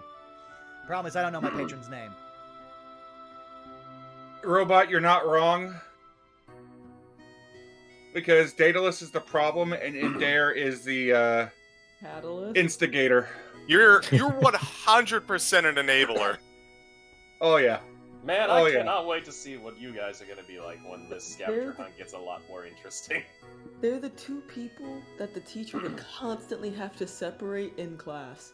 You gotta all the keep time. them separated. But I'm also the worst thing, because I'm also the kid who sits in the middle of the class with his hand always up, ready, with the correct answer. So they can't be mad at me, because I'm the reason why they don't have to grade on a curve. You gotta keep them separated. Hey. We're trying to avoid DMCAs. We can't help it. It's all good. But if everyone's really back, can. we can start up. Alrighty. Wait, is Wiley here? Yep. Okay. Alright, so roll call. Everybody. Vaughn. Hello! CG. Bob. I walked off 10 minutes ago. Well, shit. Looks like we're dying, man. Wiley. Okay. Zai. You here? The worst part is people still aren't used to Wiley's soundboard, or people on YouTube won't be. So they'll actually think Wiley can do that impersonation. Okay. Okay. Man, I can't wait to throw this construct at you people. Oh no. Oh, don't worry. You'll only deal with it whenever you're level 12. Things the DM says that is concerning. Hey, it's Or better that than are the... concerning. Hey, look. This thing's coming out of the expanded Monster Manual number 3. I want to roll to seduce it. Good luck. This thing ain't got anything. That's okay. Hey man, you can be in a relationship that's asexual. I deal with all genders, even if there's not a gender. Endair just starts speaking binary. Oh no, all of a sudden now above game, Vaughn is worried for Daedalus' sister. No, to describe her, or one of the lines was, into boys, girls, and indeterminate genders in between. Well, you're about to be in detention in 3 seconds. But anyways, back to the actual game. Oh, hello, Cough. I wish you would have disappeared and died off like the rest of them. I love that you coughed more than the guy who's actually smoking while playing. Dude, I still don't understand how I suffer from long cove. But anyways. So, a parchment is materialized in front of your group. And on it, there are 5 clues. Who's holding this parchment? I believe I am. Alright. Oh, Daedalus. Would you like to read aloud the parchment? Yes. Where would I find Alright. Upon this parchment of paper, which... Allow me to double check to see if I can actually hand to you guys. it? You because should be I able swear to if you mark it for players to read. And then it'll end up... Let me check the section. Up. Yep, there we go. Right, give it a second. Show the players. There it is. Okay, groovy. Alright. Okay, clue Also, 1. title screen stuff. Oh. Oh, technical difficulties. There we go. Yeah. For a short second, everybody got to see my Chris Evans head laughing in my bit cup that I didn't put on this overlay. Alright, ahem. I'm surprised we didn't have the Now you got me coughing. Let me take a drink and I'll start reading this. Contagious, ain't it? Okay, ahem. You'll forget all about any trouble or plight when you step forward and are ensnarled in a light. Do I have to touch the oracle again? All depends. All you need to know is, if you're wanting to figure it out, that would be a, how do I put this? Intelligence check? Yeah, an investigation check, actually. Okay, I'm good at those. This is why you never say that sentence. Hey, if I had advantage, look, I am still technically good at that! Does only one of us get one of these rolls, or does everybody no, get one? Anybody can make the roll. Oh, okay. 26. Hot fucking damn! Good grief. You can tell Anybody else? Investigation? You can tell who did point by and who rolled by looking at our stats at the bottom Good of this grief. overlay. Oof. 7, 26, 4. Sallus, Goldblum. Either of you? Sallus is working on a different clue. Okay. Clue number 1. Daedalus. What the fuck is this thing talking about? Forget any trouble or plight when you step forward in a snare and light. What the hell is this? A searchlight? Same with you, Iapetus. No, I'm still going with the. Okay, I have to touch the oracle again. This will hurt. Endair. For you actually understand this quite easily. The clue refers to the room that you started in with the orientation. So basically, allow me to put this bluntly, it's referring to the Oracle's room. If you touch the pool of energy below the snarl, that's where it, basically, as the orb is glowing, you should be able to get what you need. No, Daedalus, you don't have to touch the oracle. Look right down here. There's a pool underneath the oracle, and Endair reaches out to touch.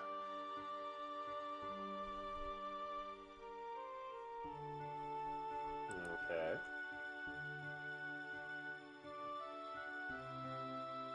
So who's touching the pool? Endair is. Yeah. Ooh. Okay. I was Endair. going to touch, but he already touched. As you touch this pool, you momentarily lose track of your body, overwhelmed by the snarling of magical power. And as soon as it enters your body and overtakes you, it disengages. You pull back your hand from the snarl of energy, and where in your hand you were holding nothing, you discover you're holding a singular potion of healing. As the energy overtook him, his tail stiffened, all of his fur fluffed out like he touched electricity, and his pupils grew to the size of dinner plates for a split second. Magical catnip's a hell of a thing, kids. And then he lifts up the potion and shakes his head, and his fur kind of floofs down. Fascinating. So, conjuration, definitely. Evocation, maybe some abjuration. I would love to study this thing in depth. I don't know if it'll do it again, but that was a trip. Oh boy, was that a trip. Touch it. Touch it, touch it, touch it, touch it, touch it. Endair's leaning forward to Daedalus. Daedalus, touch it, touch it, touch it, touch it, touch it. Okay, touches the pool. Oh boy. Here we go again. Daedalus, I need you to make me another saving throw. Dexterity? Yep. 7. Oh boy! Determined to kill the wizard at the first session. Let's go. Oh fuck. Well, I'm re-rolling that. Where did that dice go? Oh, there it is. God fucking damn it. Every goddamn time. Just Did he falls touch off the oracle orb or the pool under He touched the it? pool after it did its thing. Oh. Science. Oh, that's not as bad. You take 9 force damage. Okay. And then you just hear... No touchy. Goldblum slaps his knee and just breaks out laughing. Daedalus. Oh, Daedalus Sallus. is laying on his back, finger up. Definitely abjuration. Iapetus is Gulp. gonna apologize to the oracle. Just, I am so sorry. Goldblum slaps his knee laughing. Sallus slaps his head sighing.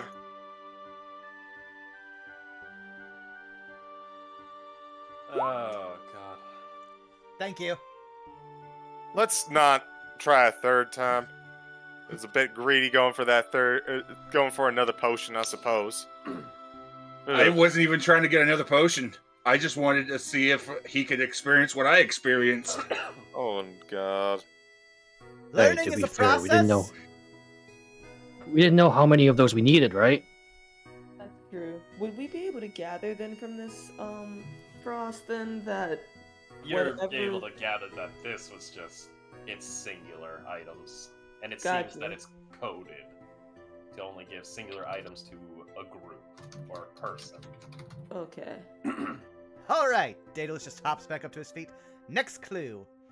Alumni commission works when they retire, seeking promising mages to inspire. Sounds like you.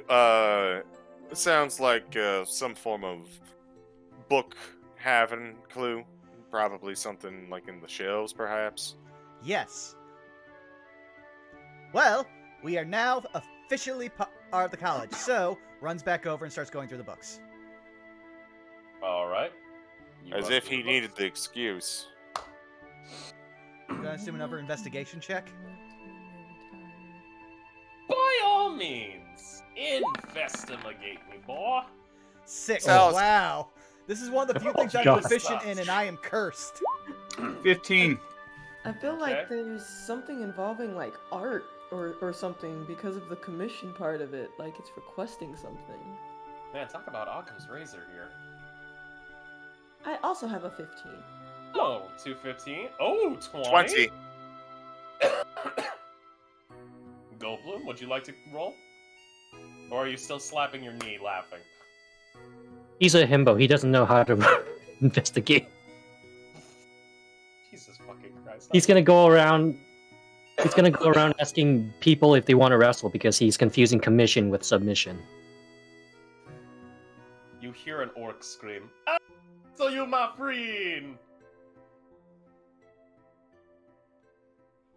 And as that's going on, Daedalus, you just go rummaging through the books, going, book, book, book, the answer is in a book! Yes. The rest of you, as you think about this, you're like, wait a goddamn minute. Alumni commission works when they retire, seeking promising mages to inspire? This isn't a book. This isn't a book at all. They're referencing what would make sense to you more as an art gallery. Also, Wiley immediately goes to try to put the professor in a submission move. Oh no. Ask them first. Oh no. Would you like to wrestle? No, my dear. I'm assuming you're a new student. I'm not a fan of wrestling. But... And she kind of just gives you a nice happy tap on the shoulder and just goes, I'm sure you'll make it far in here. And she gives you a nice smile. He smiles back and goes to the next person. Sallus is gonna walk on over, seeing Goldblum. Goldblum? Ma'am, is there a art gallery of some origin around here? Oh, yes. And she points towards this direction. If you head past the bookshelves in this area, there's a little section cornered off in the corner of the building. That's the alumni art gallery. It's hard to miss, believe me. Thank you kindly, Miss, sorry, I didn't quite catch your name. Oh, Professor Sharpbeak. Thank you, Professor Sharpbeak. Come along now. My name is Sallus Creed. Pleasure to meet you. Come along now, Goldblum. We got a scavenge to hunt.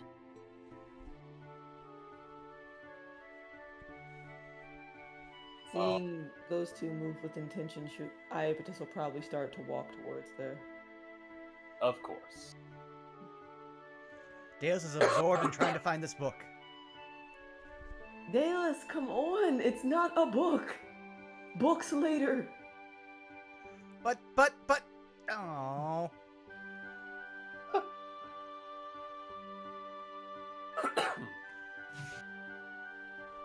Alright. I see everybody's made their way to the entrance. Do you open the door? Are we able to open up the door? Open the door. Open the door! You open the door. Standing before you in this gallery, you see portraits of several older alumni wearing the Prismari College robes. So, Hello, pleasure to meet you. We're on a scavenger hunt. they nod, returning back to their art. Anyone that wants to, please roll me a perception check. Okay. Now that I can do. 25. Damn! 15. 5. 6. Daedalus, Goldblum. That art's boring as fuck. This isn't anything. I don't can't deal in suplex subjectives. this. I deal can't in empirical facts. I can't hunt this. I can't chisel this. I Can't do anything suplex with this. I can't Well, read this. Actually, if you go at the frame, you can chisel that. Oh. Endair, Iapetus, and especially you, Sallus. Something catches your eye in this room. Over towards one of the paintings. You'll find a plaque that reads, "At Strixhaven, we were all inspired." And below that plaque is a small lever. I suppose this is what we're looking for, and Sallus will go ahead and pull the lever. Alright. Wrong lever. Pull the lever. A box pops out of the wall containing an interesting item. Ooh, what's Who this? opens the box? I do. Inside you see a Strixhaven pennant for each, and there's enough of them for everyone in the party. Ooh! Daedalus waves it back and forth, excited. Ooh. And as You said a Strixhaven pennant? Yep, a Strixhaven pennant.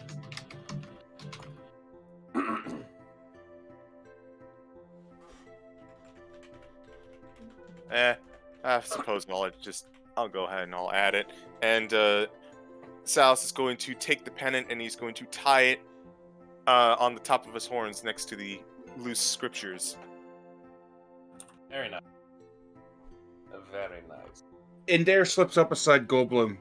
But what if it was possible to, like, go into the paintings and then wrestle the people in the paintings? His eyes go wide open. We cannot destroy the art in here. I mean, it's technically possible with the right interplanar spell. Daedalus starts flipping through his notes. No. Okay, how about clue 3? Yes. Clue 3. We don't want to destroy the art, we just go here. Each group That all deserves depends upon Goldblum. Goldblum, what are you doing? Oh no. He's getting in spear position. Oh yeah! Oh Alright. no, oh no. Are you going for the actual charge? Unless somebody stops him. Iapetus will definitely stop you. Alright, Iapetus, I need you to make me an athletics check against Goldblum's athletics. Oh no. Oh. Well, I'm done. I'm gonna try though. Is that the right button? Yep. There we go. Athletics. 12, okay. It's fine, I'm not strength based. Oh! You say that, I it's just not like- strength-based. I would This like is to point out Ugh. 3 times during these checks, we have said, "Oh, I'm good at this," and rolled single digits, and now we have "I'm bad at this" and rolled 20. Huh, it's almost as if this means something. Maybe you ought to do this more often. Like I said, as learning you is a just- process. You immediately go in front of thinking he's gonna stop. He does not stop. In fact, he runs your ass over like a fully grown 300-pound linebacker. Oh, And you are that scrawny little towel boy that got in his way. Just a sec, I actually have the perfect meme for this. Give me 1 second. I'm going to remember that. Wait, is that... Yes! Mean Joe Green will remember this day. Just keep For lead. those of you that know I was that gonna reference, post this into the chat. Oh my god.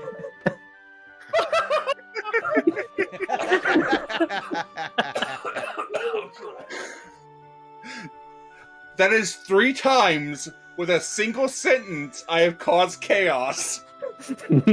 well, I guess you could say this place. I mean, it is Strixhaven, and I guess you could say that in technicality, it's a curriculum of chaos. You're so Eh. Chock. Wait a second. Chock full of homebrew. There's our tagline. There's something she can do to stop him. So Goldblum, as you run over your friend Iapetus, you leap into this painting, and surprisingly, you actually enter the painting. Oh god. Ba-ba-ba-ba-ba-ba. Yes! Oh, Daedalus' eyes and mouth go wide. Wait for me! No, she is going to like try to yell at him or message at least. Make another athletics. Can she like Let's send you as him? well. Can she send him a message? That's I mean, better. I'm in the No. process of moving. I'm sorry. Oh no! Is this? Actually, no. I'm not gonna ask that question. I'm just gonna do the roll. Well, you have to beat a nat 1. Oh. I was gonna ask a question. I will keep my mouth.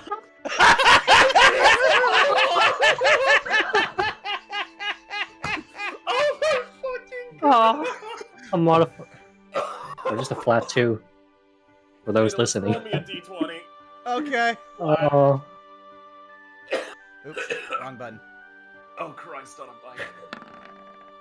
17. Oh no, you don't, Catman. You get back here. Okay. Daedalus! Iapetus! As you are going to jump in, Iapetus just immediately lariats you across the neck. And you just go down, coughing halfway in mid-breath. Where did you think you were going? Like, do I have to do this scavenger? Are you gonna jump off the bridge if he jumps off the bridge? If it was a magical bridge, maybe. God damn it! Love you, Zai. As she's like coughing up like a figurative lung. What is the third clue?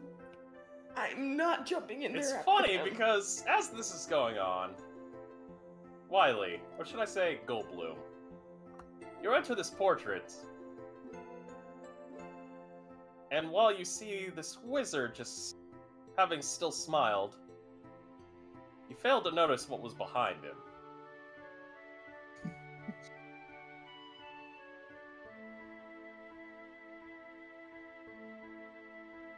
Oh. Wiley made a friend. Oh. Oh dear. Oh god damn it, no. Big meaty meat slapping. Wait, man, slapping meat. And as the painting of this wizard immediately looks over and goes, "Wait a minute! You're not supposed to be in here!" And he just looks back to the giant and goes, "Mongo!" And this giant comes up and goes, "Mongo don't like intruders." So And you don't want to wrestle. What do I roll? Give me a second. I need to look up something real quick. Know that I say this out of the deepness of my heart. I love you all, but Christ on a bike. You know, Silas, sometimes you really have to just sit and enjoy the quiet moments in life. As Endair is sitting on the bench looking at the flowery bed of whatever the hell is in front of him. So Goldblum, I need you to make either an athletics or a acrobatics.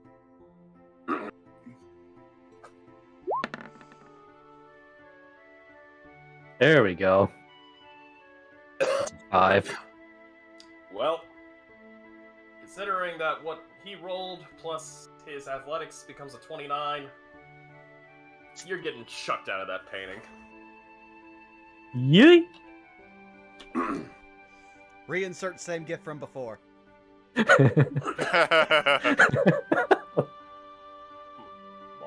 only pawn in game of still life. There you go.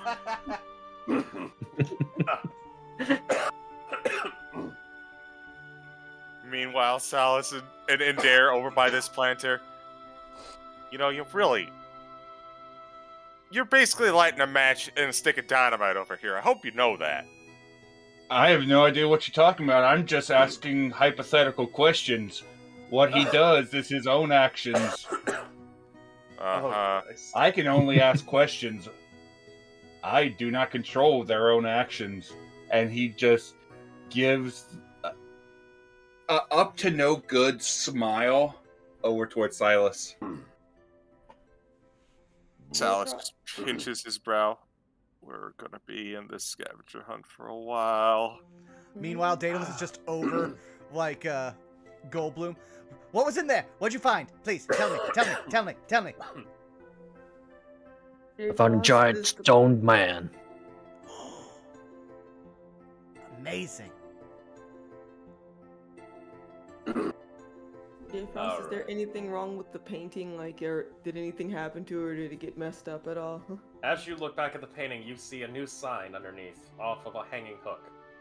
No solicitors.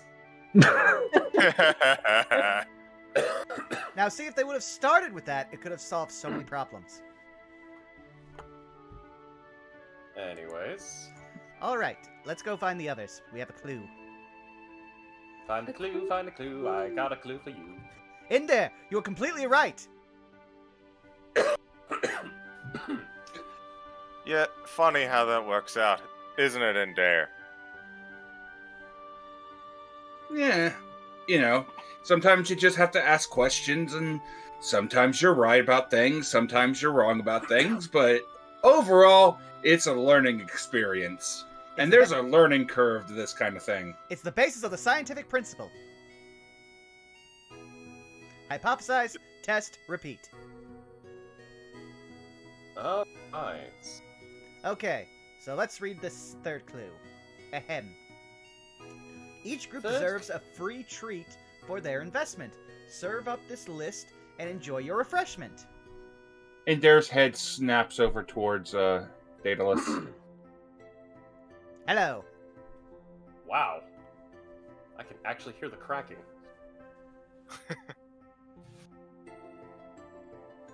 Really now? Yes. Which is good, I'm rather parched. Getting hit a lot today. Just massaging his neck. Maybe they want a recipe? They're asking for a list. Or maybe you can get a snack here. I mean, they said we'd spend a lot of time here. Well, it says serve up this list and enjoy your refreshment. I think that means that we have to show this list and we get a snack somewhere. That's also possible. So, perhaps maybe then we should move along to the fourth clue, or do you literally mean Wait a maybe second, we should I have an keep this idea. actual list? If I'm Rosie, may. Rosie, Yeah. Rosie.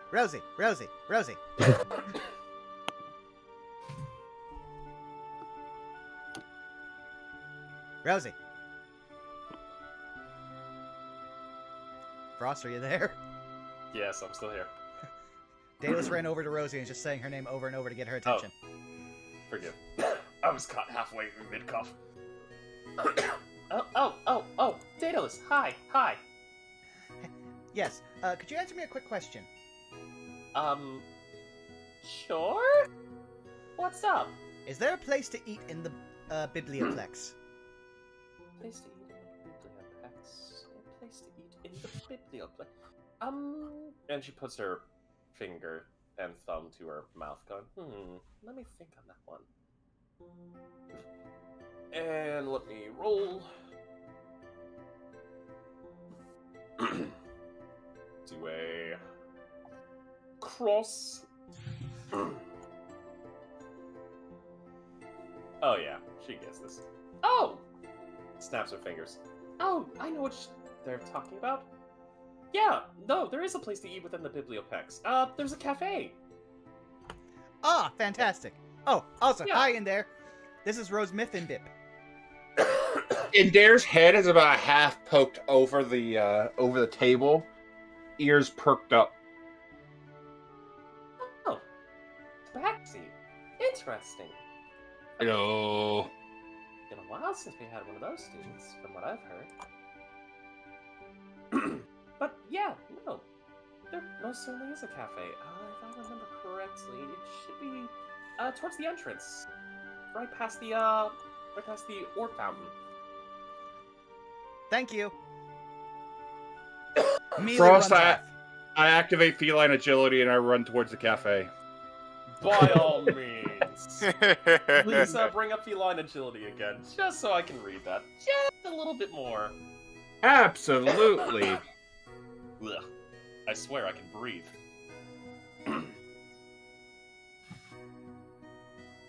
Your reflexes and agility allow you to move with a burst of speed when you move on your turn in combat.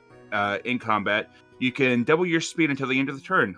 Once you use this trait, you can't use it again until you move 0 moves on one of your next turns. Well. Bob, I want you to roll for me Oh boy. acrobatics with advantage. 22.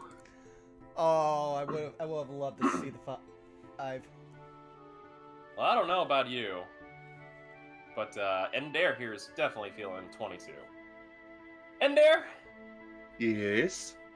what can only be described as a fucking scene out of the Matrix. You bought. Actually, no, screw that. Who all has seen Kung Fu Panda, the first one? Yes. Absolutely. So you remember Tai Lung's break out of prison? Yes. Take that, except minus all the weaponry, and substitute it with books, familiars flying around, books flying across, mage hands going everywhere. This cat is dodging it all. And at one point, they jump up as someone sneezes. An eldritch blast up into the sky. And as it goes veering off a little bit to create a V, Endair goes through it like an Olympian. As soon as I hit the ground, I pose and my shawl billows a little bit in a wind that's not there. Very impressive. Huh. Just give me a second. You see two gnomes sitting at the table. Just immediately start going into a soft, gentle golf clapping. You are too kind, and he gives almost a performer's bow. One of these days, you'll have to tell me how you get that thing to move without wind. Oh! Okay. Whew. Hey, you all know that we left Goldblum back at the back with the planter, right? He'll be fine. He'll be fine. He'll either try to hide in the plant or he'll try to wrestle him. Which I'm pretty sure they'll fight back at this point. Speaking of which, Goldblum, what are you doing?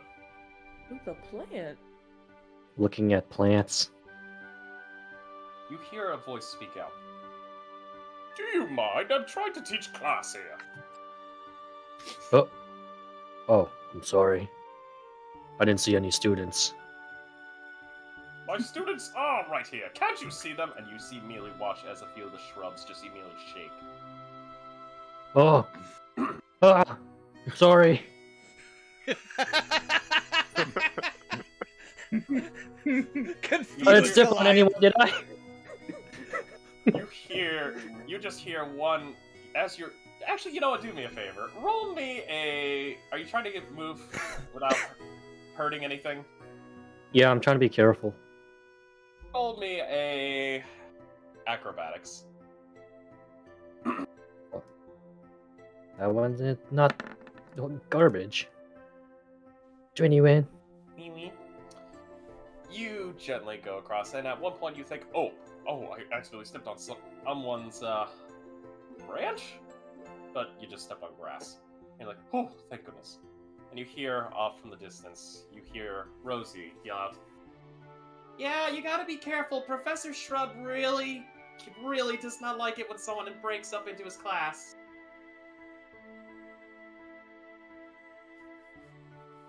Noted. He's a war veteran, you know? War. What is it good for? Goldblum will remember this. Absolutely nothing. Goldblum will remember this absolutely nothing. Goddamn.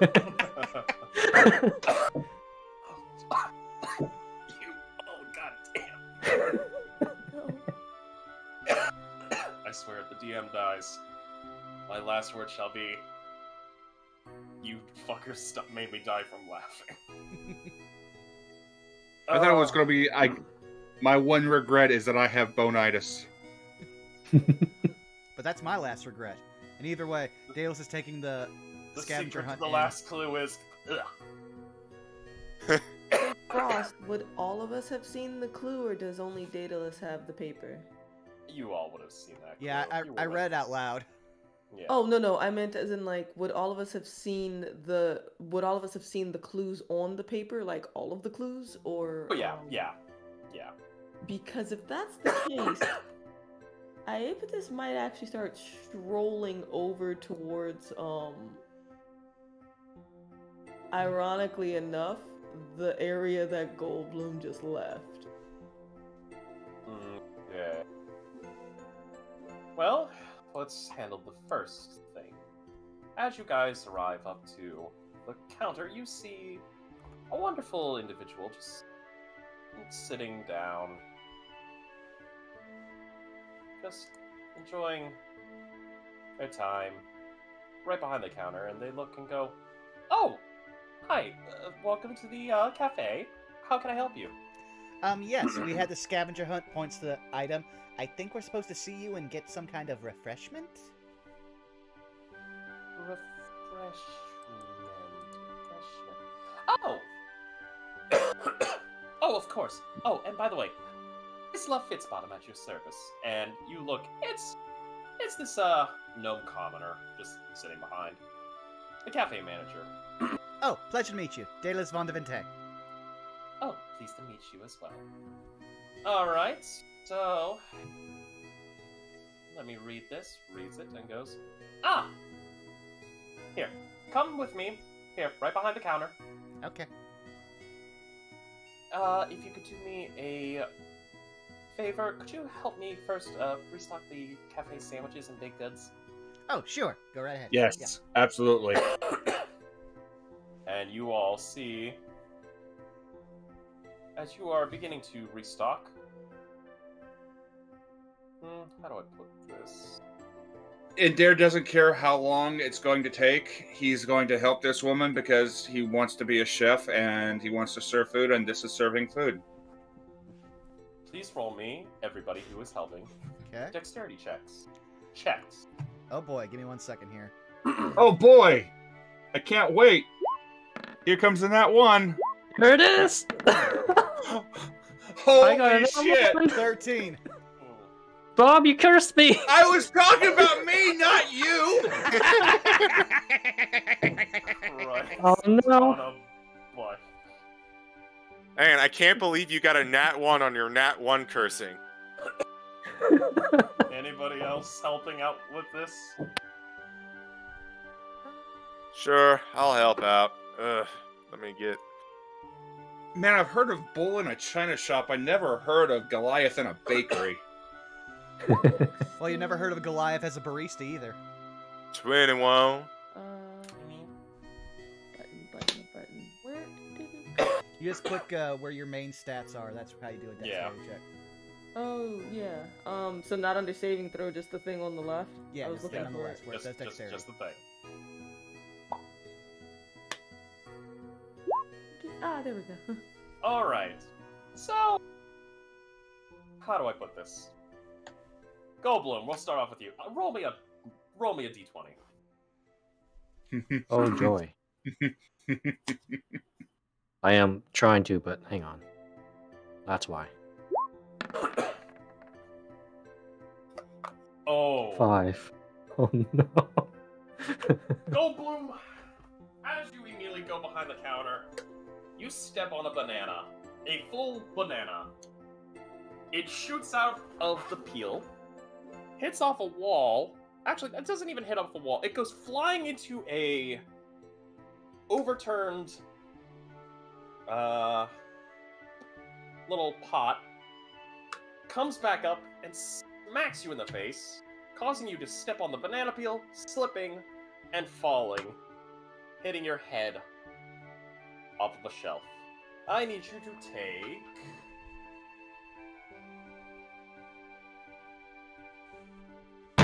bludgeoning damage. How much? 4. Have we healed since last time? Yes, you're fully healed. Oh. Okay.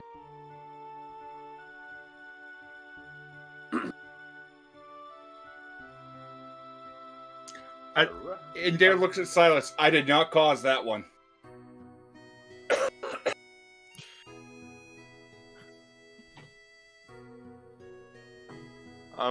At this track record, I'm still not entirely unconvinced, but I'll take your word for it. Now, for those of you, Daedalus, Iapetus, you do your job, help out. Endair, you really do good. You really, really do good helping out here.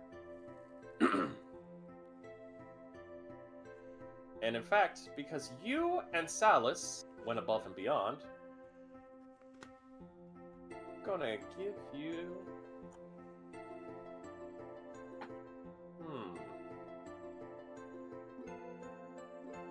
Let me see what I can do here.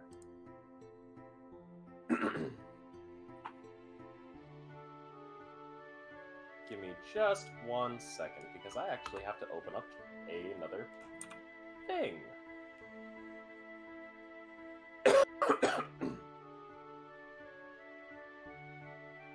Let's see.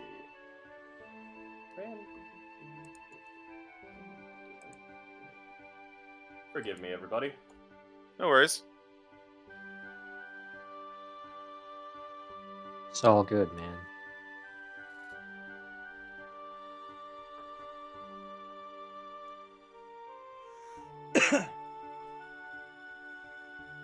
I'm just happy that for once Daedalus is able to like figure out one of these clues. Let's see. 1, 2, 3, 4, 5, 6, 7, 8. Oh boy! I'm gonna roll 2 d10s. First d10 will go to Endair.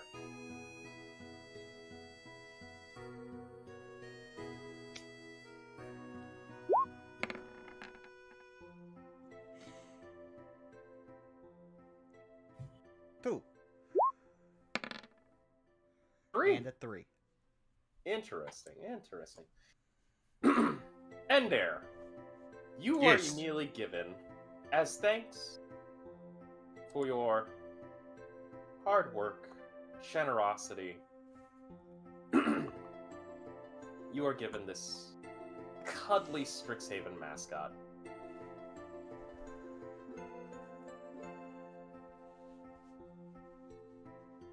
He makes an inhuman sound, and he hugs it.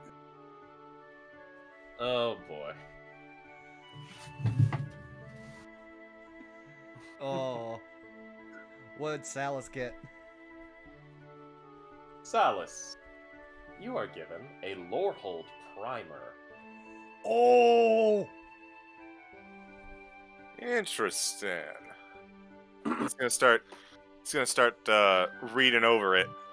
Alright, now I shall give you both this information right now. Bob, your cuddly Strixhaven mascot. Representing one of the mascots of Strixhaven, this soft, tiny magic toy is perfect for cuddling. If you press it into your arm, shoulder, or leg as an action, the toy stays attached there for 1 hour or until you use an action to remove it. The toy can also be used to fight off fear. When you make a saving throw to avoid or end the frightened condition on yourself, you can give yourself advantage on the roll if the toy is on your person. You must decide to do so before rolling the d20.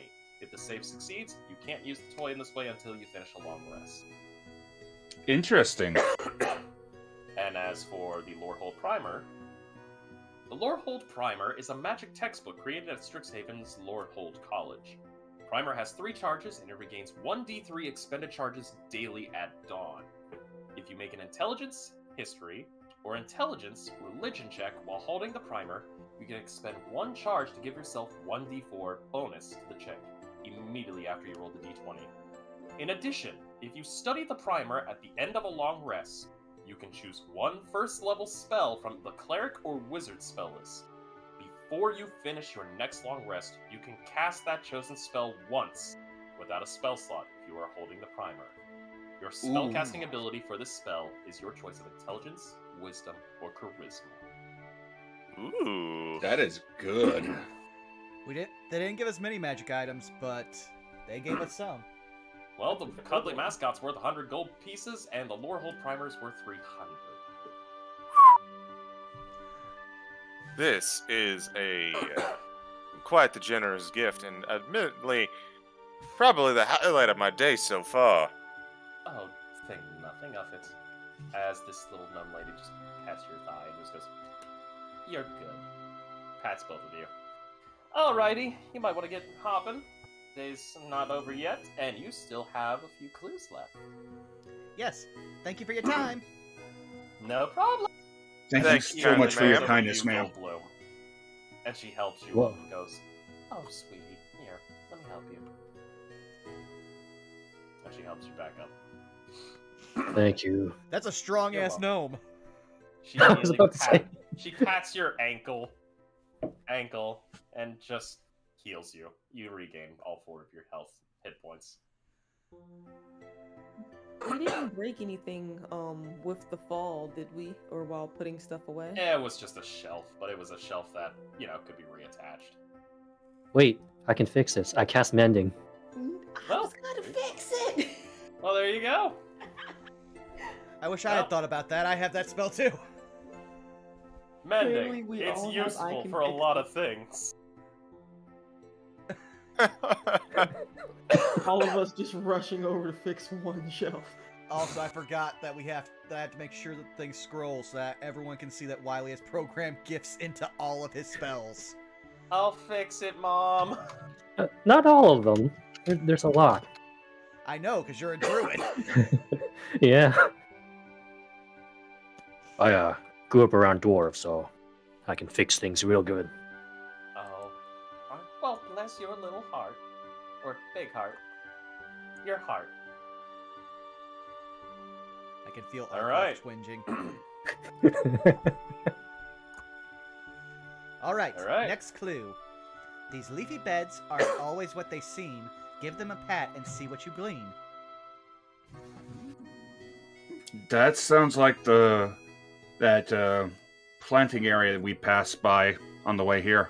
True. Oh, Goldblum, what did you find? Did you find out anything while you were there? Did you pat anything? no, but there was a bunch of student shrubs learning from a professor. Don't disturb What? them. Yes. Immediately. I'm not even going to stop him this time. Nope. Nope. Sallus. Instead- Sorry. No, go ahead. Sallus looks to Endair. Alright, you're off the hook for that one. Daedalus walks on in. Ooh, okay, starts patting shrubs. Let me just read. As you pat one shrub in particular, you hear, "Do you mind? I'm trying to teach my students here." Oh, I'm sorry, but I was told to by this list. Holds it up, waves.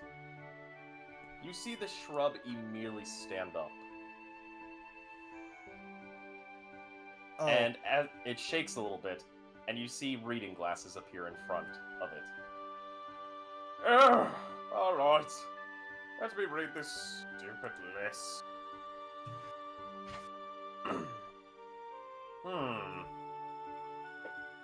Oh, must be talking about the Arboreum. Oh, could you please direct me, sir? Points immediately.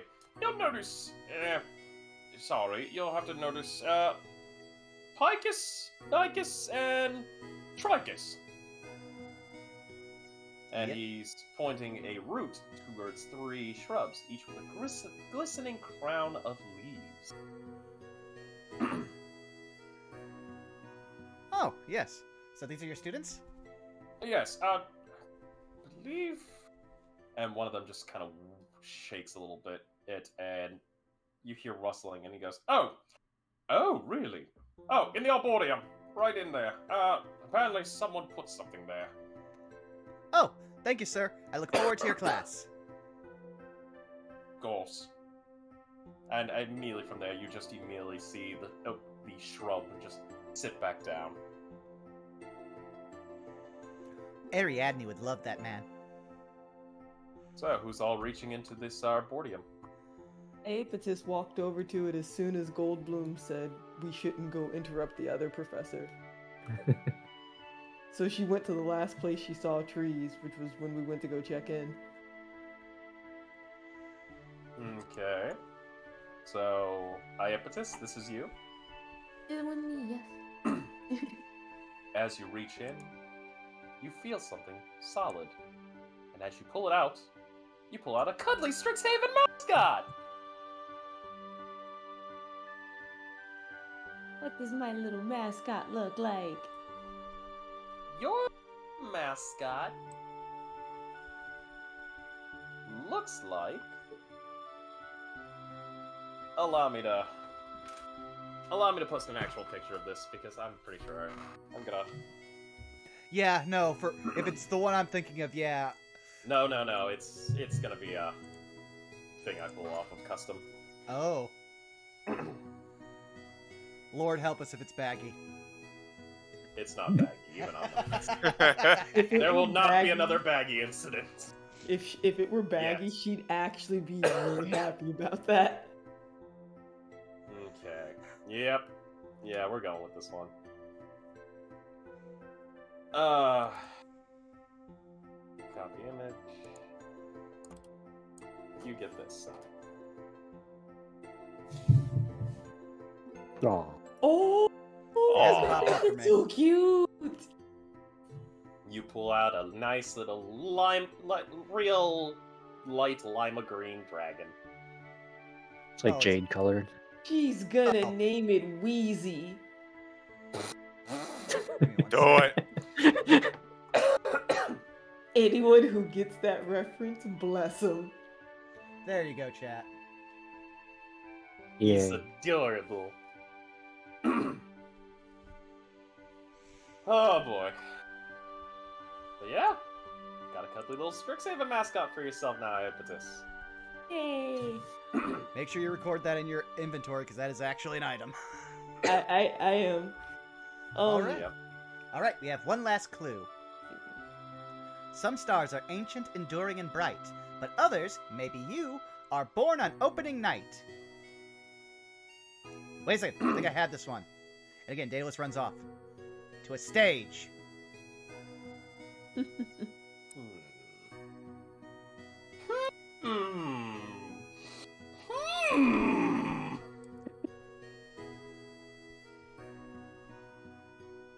So you're running off to a stage? Yes. Okay. Strikes a pose. God damn it.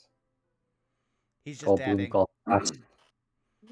You see, as you head up onto this amphitheater, a lavish stage with curtains drawn back as if to reveal performers on the opening night of a major production. So, what do you do up on stage? I'm going to look for clues. After, again, like I said, he ran up, he struck a pose real quick, which was just a dab. So, investigation, I'm guessing? By all means. Actually, you know what? Make me a intelligence. Okay, maybe this one will actually be better. And I should also go back to the rolls, so everybody can see. Okay, intelligence. 17! Daedalus, you realize... Wait a minute. I'm on a stage! Wait, I'm on a stage. Mhm. They wanted me to perform? Oh!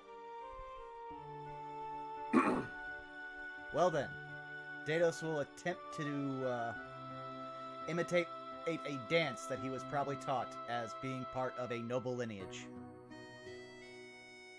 So I'm guessing performance check? Sure. Now, is this just the dance, or do you want to add a little bit of vocals to this? Daedalus cannot sing, so he will mostly just try to hum while he does the tune, so... Oh, you're humming. As you begin humming... Oh, go ahead, Zai.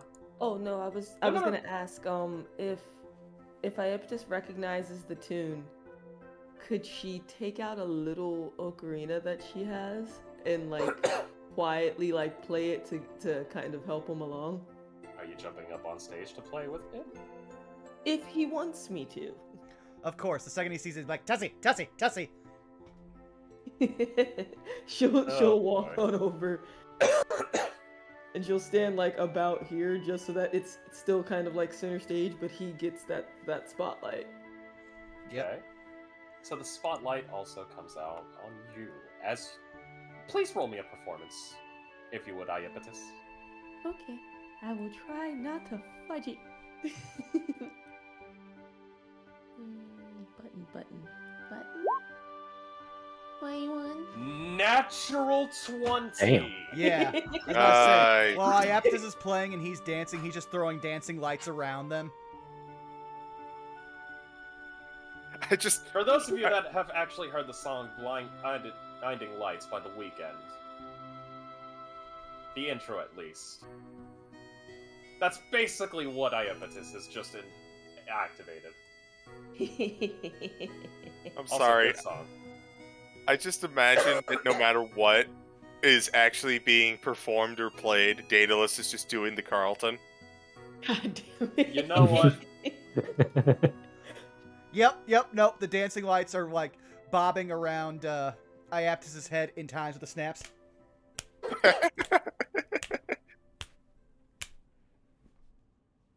Oh my god. You know what? It's just too.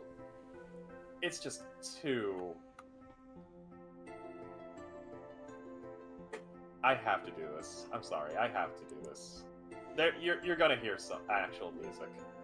Be careful. Remember, this has got to go on YouTube and not be VOD muted. Mind the DMCA.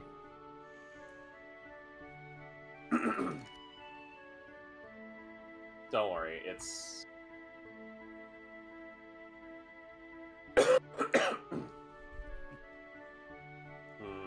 How do I put this?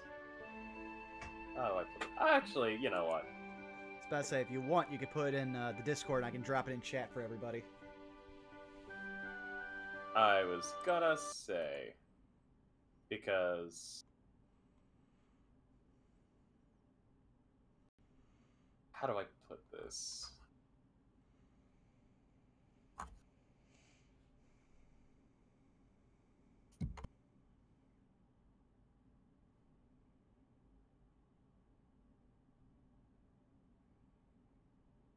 Give me 1 second. I think I have it.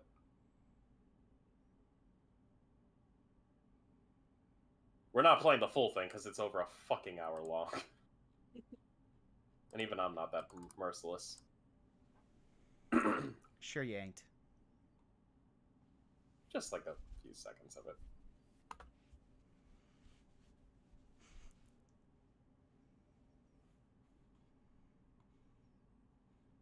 Ooh. Oh, that's perfect. Okay, give me 1 second. I'm gonna play here. Actually, hold on. You might not. Oh no, wanna no, do I've that. already got. It was opening up.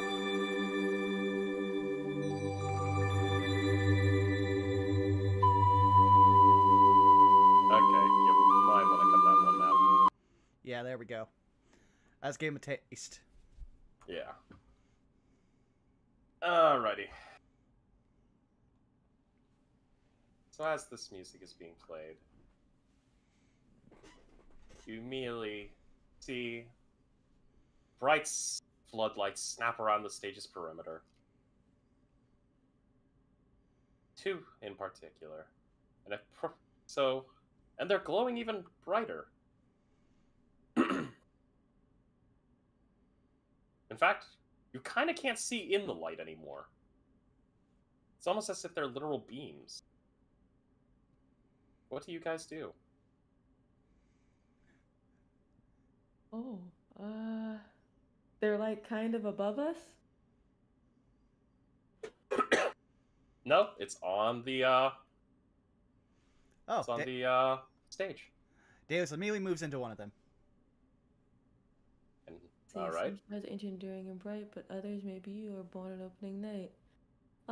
Yeah, Iapetus will walk over to one of them.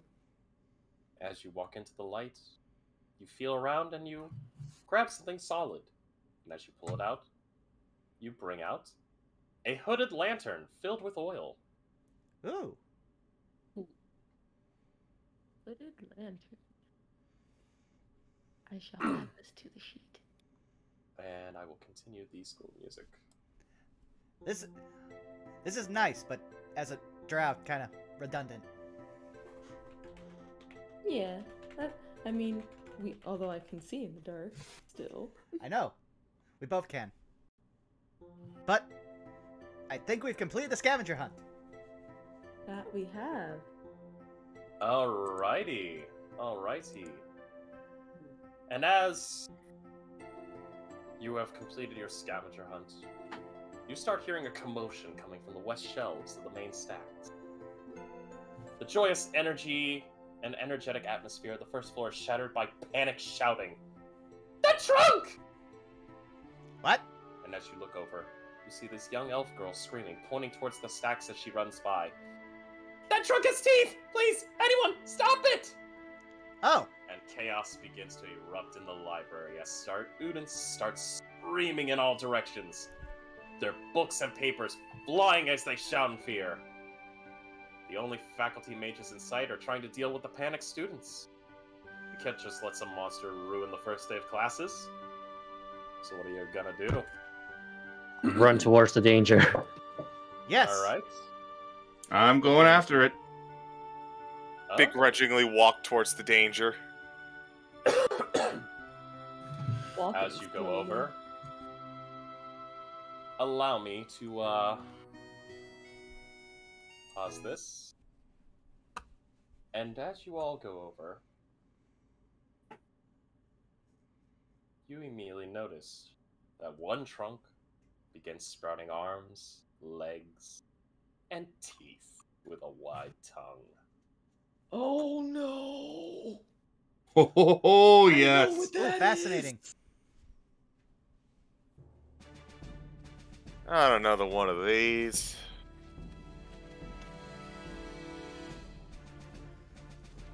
And because of this, I need everyone in this party to roll me initiative. And let me get the initiative counter up. Remember to select your thing. Wait, oh, hold on one second. I forgot to clear off this. Oh. Oh. Did we I'm keep so the sorry number about we that. had, if we remember, or roll again? Yes. Roll Here, again? Allow me to... Yeah, please roll me again, and I'll just Okay. change it. It's 22 for me. Actually, I can change it. 13. So what 15? was everyone's original roll? Oh, original rolls? Okay. My original one was 13. 8. My original was 20. Alright, 13 for Iapetus. I just changed mine to 8. 8. 22 from me. 22. Oh, I can change it? Yeah, just Yeah, click yeah. on and then press enter after you change the number. I didn't know you could change your own. As eager as I am last to go. Alright, and let me do something here. Let's be honest here. Between Endair and Sallus, we might not even get a chance to hurt this thing. Never know. You say that, but unfortunately, I'm going first, which is not exactly the best. Listen, welcome to being a rogue. You're built to go after everyone, yet you're a dex-based class.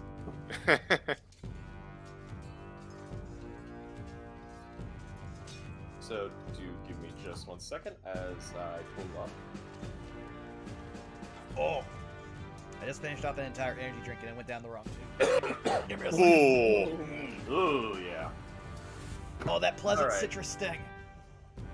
So, do remind me as I am trying to set this whole thing up. Initiative is just dexterity, correct? Yes. Plus any additional modifiers. Okay, interesting, interesting. We're going with the red die this time. Oh, fuck! Okay. This thing beats Sallus. No, but it did roll high. I'm actually impressed by this. So let me just add in.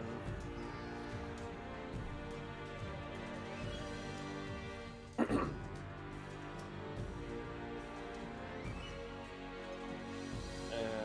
who's going to have the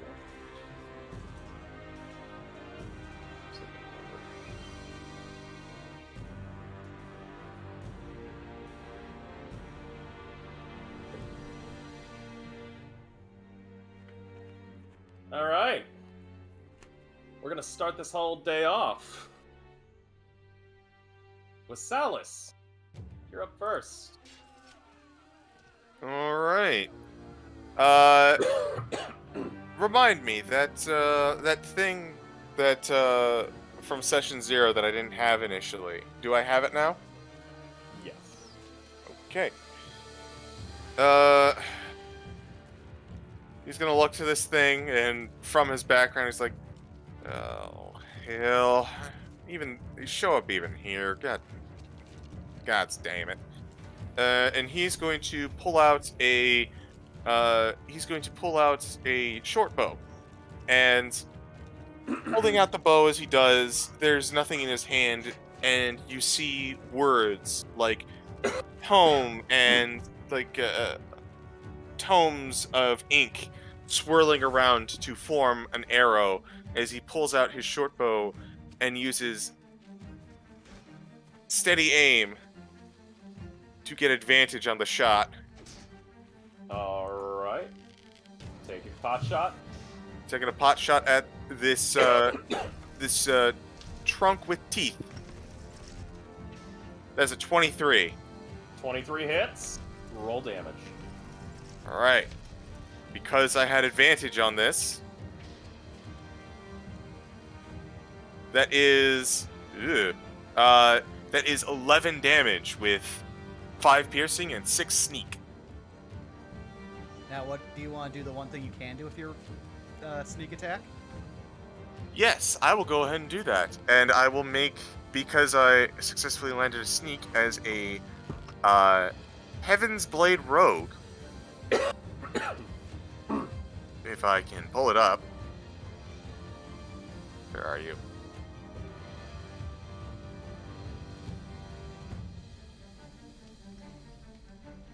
Okay, it's this one. I will choose that my sneak attack does radiant damage. Alright. Also, if there are any nearby, are there any injured nearby students? No, everyone's been smart enough not to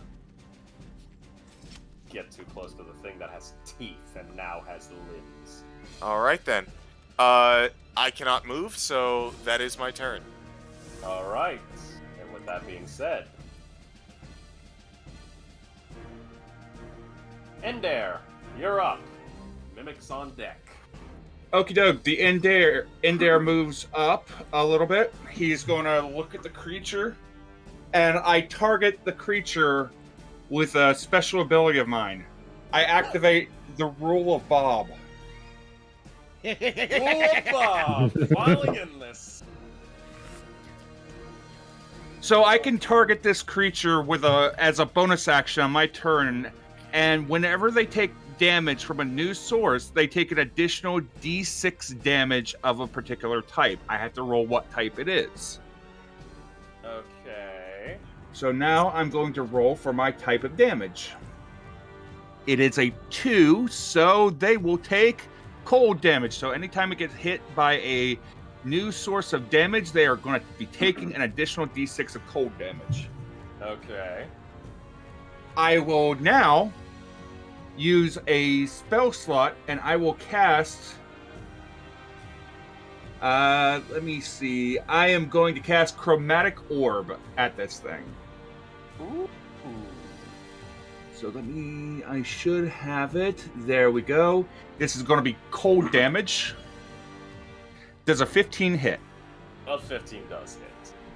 So it is going to take 3d8 plus 1d6. So it takes 9 cold damage from the first bit. It is going to take an additional 3 damage from the Rule of Bob.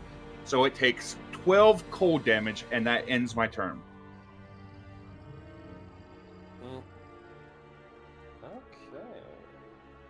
Okay. Interesting. And Endair has his shield up, and he has his crossbow out, and he is ready to go. Why does that mimic have a 36? Yeah. We will not be giving the mimic a 36. If so, it has over a 20 in dex. Damn, that mimic really knows how to move. This mimic whopping around at the speed of sound. Funny you say that. Let's see who he's targeting. You're not good enough to be my clone. 1, 2, 3, 4, 5. I'm gonna roll a d5 for this one.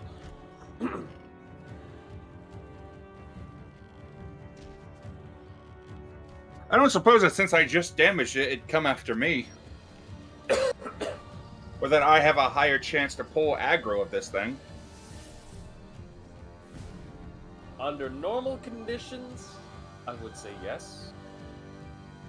But because of who this is, I'm gonna have to override this. Okie doke. This thing, standing up, realizing it's already damaged twice by two entities that have absolutely hit it with magic, and it now realizes magic. Huh, my magic school, who would have thought? Decides to go for something that doesn't look like it passes magic. Rosie, no. Leaps after you. Oh. Yeah, no, considering we're Rosie. Yes.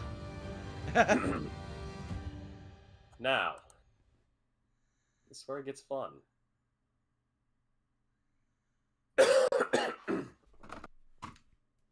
Goldblum. Yes. Gonna make an attack on you.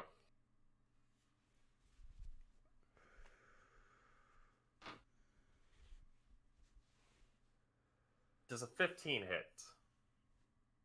It matches. So yes. Meets and beats. Did the music stop for anyone else? Oh, did it? Yeah. Oh yeah, the music went out. You gotta check off the loop button, I think. There we go. Noted. Alrighty. So that hits. So it's gonna be. Where's that dice? There is that dice. There it is. Here comes that boy. Oh shit. What up? Ooh. You are taking 10 bludgeoning damage. And you are grappled. Oh. I confess I just resisted the urge to use Arcane Ward on Goldblum. I mean, some things are programmed when you've been doing it long enough. This is fine. I can take it. And that is its turn. Yeah, that's the funny thing. Welcome to Saved by the Spell, where Druid is the tank.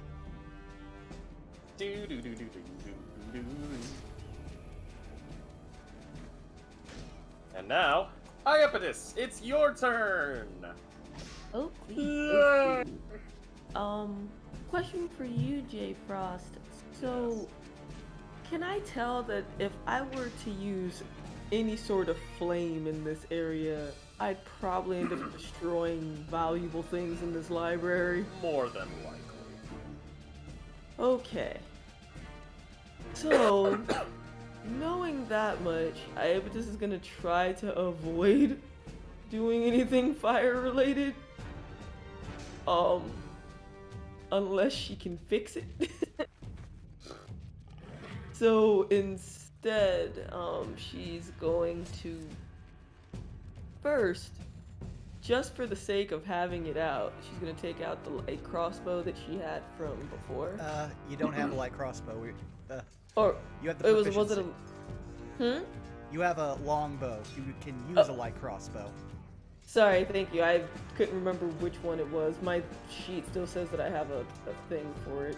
My bad. Yeah, it's in your proficiency thing. It's fine. So then, yeah, we'll take out the longbow just so that she can like have it in hand. But she's going to use magic missile. Okay. So you roll just me. Yep. Roll 3 magic missiles. Also, the roll of Bob triggers since this is damage from a new source. Ooh. Well, you don't even have to roll that third or the extra. You kill this thing. Oh. Oh no. Oops. It's dead. In fact, as you magic your first two magic missiles pop off, it just punctures it on both sides, meets in the middle, and explodes into a gore factor. And now time for the fun part about the rule of Bob. Yep. So, if the target creature is reduced to 0 hit points or before the end of the duration, the mark moves to the nearest creature within 30 feet of it. So, Goldblum is now marked by the rule of Bob. Oh. Oh dear. Goldblum! Just don't take damage. About Just don't that. get hurt, forehead. Wait, would magic missiles still immediately go off? No. Nah, even I'm not that sadistic. Well, Zai isn't targeting Goldblum with magic missile. Exactly, so... And that's it. Combat is over. We live. Pathetic. Iapetus will say out loud, huh. I can't believe I'm saying this, but thanks, Professor Morg. As this happens, Professor Sharpbeak immediately runs up. Oh my god, what the fuck? I swear, I have control of this. As Hey, she Willie. goes... I'm sorry, go ahead, Frost. Oh, you're fine. She carries a bag of potions of healing, and she begins to administer to any character that is injured. Rosie, are you okay? Oh, yeah. Holy shit. Mimic! I know. And... Go ahead. I was gonna say, I know. Isn't it interesting? Yeah. Professor Sharpbeak immediately looks and goes, "Students! Well done!" She ruffles her feathers on her clothing. Such bravery in this incoming class. And what a bizarre occurrence. I can't remember any of those old costume trunks ever bearing a hint of magic, let alone the manner of transmutation. I will be having a word with the equipment manager over at the Rose Stage. They're supposed to keep this sort of thing from happening. But no need to worry. It was just an unfortunate incident. Sadly, not an unheard one. Monsters always find a way onto the campus. Still, nothing to worry about. And with that... That's dangerous, but Do interesting. they really? Yes. And fun. Oh, believe me, a couple of years ago we had a troll in a dungeon incident.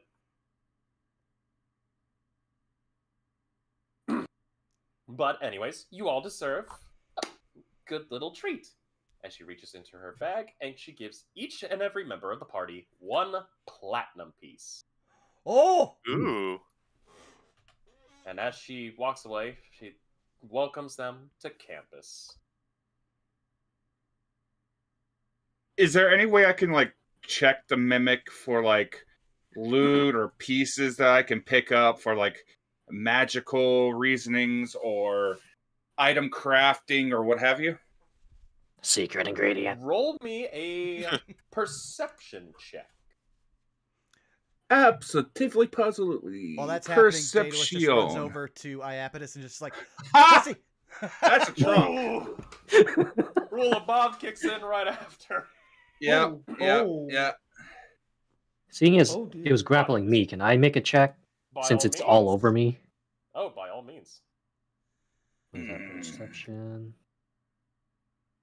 Endair doesn't understand it, but it feels like somewhere, somehow, something is approaching the school to kick his ass. For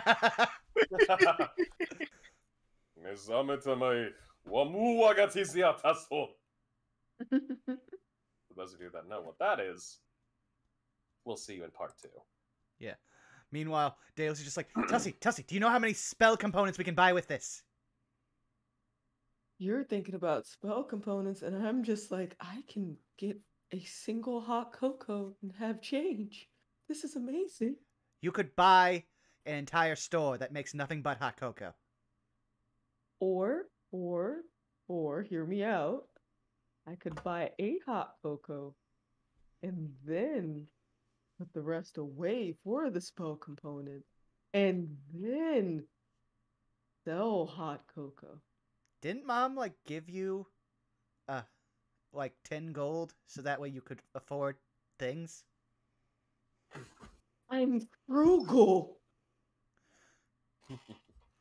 As you two are conversing, Goldblum, as you begin to look, you notice that this defeated mimic's trunk wood and leather has been rubbed with a black oily substance.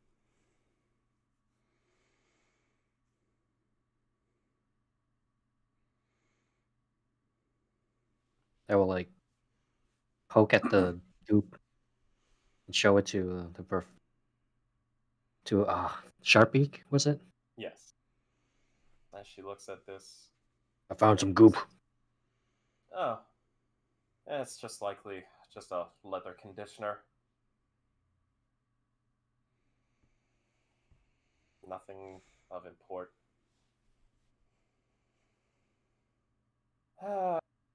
Still don't understand why we had a mimic in here, but I'm sure something can happen. Anyways, congratulations, all of you. I foresee many great things to come. And as she gives you all a warm smile and turns and walks away,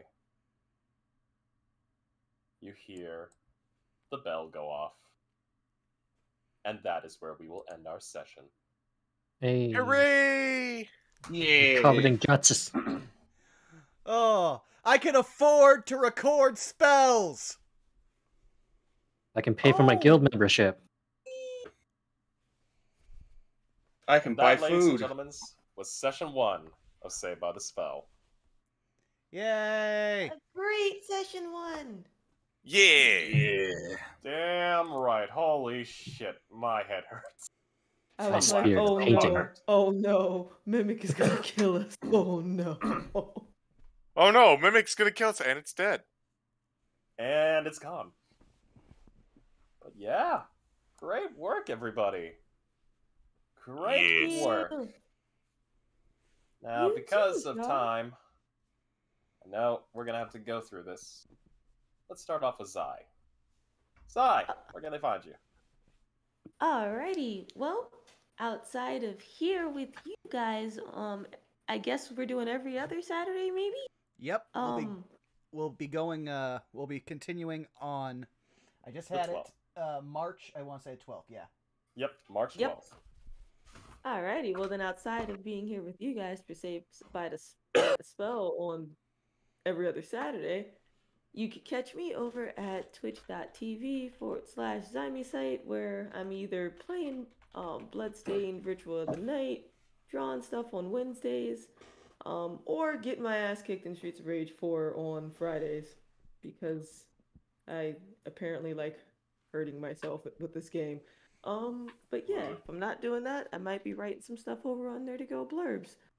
And yeah, that's pretty much me. Alrighty.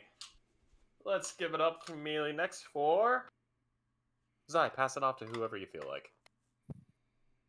Zai's gonna pass it over to CG. I got it! Ooh! Caught the ball.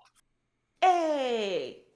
Hello, I am CG. You can find me nowhere because I don't much care for social media, but you can find me over on Farting Tart's channel every Sunday for War of the Shattered Sun Exalia Regalia, as well as every other Tuesday for The Curse of Strahd, of which I am the DM of that particular campaign, and Legends of Ambria over on Jack the Questionable's channel. And now I'm going to have to be... I got another thing to start shilling. It's the Burnout Vaughn channel that is right here that you are all at on Saturdays, every other Saturdays. Sorry, I'm just working it into my shilling routine. And that's it for me. Let's toss it over to the one I just shilled, the Burnout Vaughn.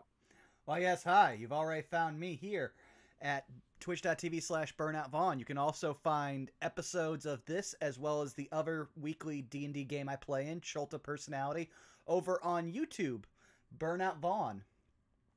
We'll be putting this VOD up within the next couple of days for anyone who missed it. And hopefully once my work schedule evens out, I'll also be picking back up with either Little Girl Dark Souls playing Ender Lily or some more PTSD Death Cruise with crap, I'm blanking on the name. What is it? What was the game? Well, it's over on my channel, so you'll notice. But otherwise, keep an eye out. Now we're going to throw the ball over to one Mr. Shadow Dancer Bob. Greetings and salutations. I am Shadow Dancer Bob. I have played Endair, the Tabaxi enabling Artificer. You can find me on Twitch and Twitter at Shadow Dancer Bob. Come tomorrow, you can find me on my channel where I will be running the Maelstrom, a WWE meets 2K19 meets D&D mishmash show, which is a lot of fun.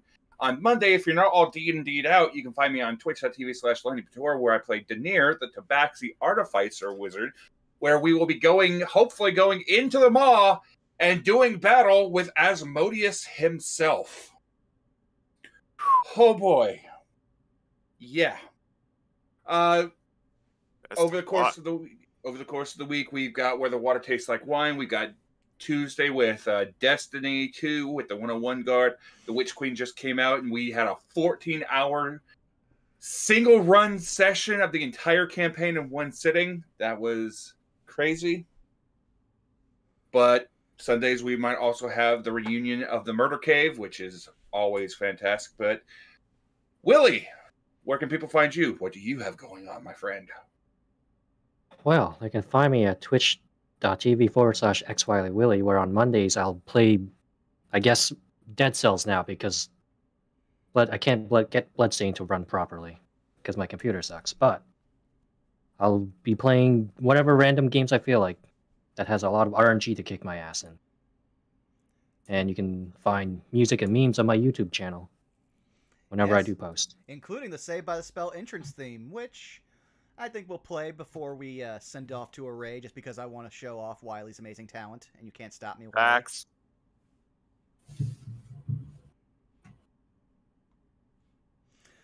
I have a response. Oh. Well. Why you bully me? Accept the praise. I guess that just leaves one other guy here. Frost. No. Frost. No. Do the thing. No. Do it. Damn Okay. it. Catch Frost. Ow, my fucking head. God damn it. Stop throwing hammers. What are you, a freaking Koopa? Yes. I just said Koopa instead of Koopa. God damn it. He is a Koopo, though. Koopa. Yeah. Hey everybody, you can find me at twitch.tv/jfrost747, where this week, probably just going to be spending a lot of time resting and relaxing, nothing too crazy. I'll probably get back to Total Warhammer 3, Blood for the Blood God, Skulls for the Skull Throne, Milk for the Cornflakes. Oh yeah, it's all coming together. Other than that, not a whole lot. But thank you all for this wonderful, wonderful first episode of Saved by the Spell. And I hope you all get to enjoy the absolute insanity that is to come later on. Yes, you've only seen a portion of the homebrew that everybody's running for here, and guess what? We're not the only characters running around in this campaign with homebrew subclasses. I may have given a lot of NPCs player levels to help out Frost. Yes. Definitely have to test out all my homebrew. And there are many, many monsters I look forward to having you all discover. We're in danger. Oh, fucking damn it, Wiley. Well, God first, I have to read off because El Robot has started a trend over on Cholta Personality they're looking to continue here. So for 100 bits, this was for the first week. The quote of the session will go to two people, Endair and Daedalus. Hey, Daedalus, you should touch it. Okay. And then X Wiley Willy with the gift sub to Bobby Body Pillow. One day this stream will know who Baggy is. But I say since Distortion Devil raided us, we're gonna kick this raid on over to. Oh, that's not them. That's not them at all. Let me try this again. That was a sus baka name. That was. Let me make sure I spelled this right. Let me just pull up my phone. You forgot the S. Ah. Expectables. There we go. So we're going to head over there, and while the raid timer clicks out, we're going to lead you all out with Wiley's amazing new theme song they made for us. So in 2 weeks, March 12th, come back and see if we survive the semester. Any message we want to send? How about say, but just classes in session? Classes in session. All right, I can get that. Yes, now give me 1 second here to bring back the stuff. And here's our outro.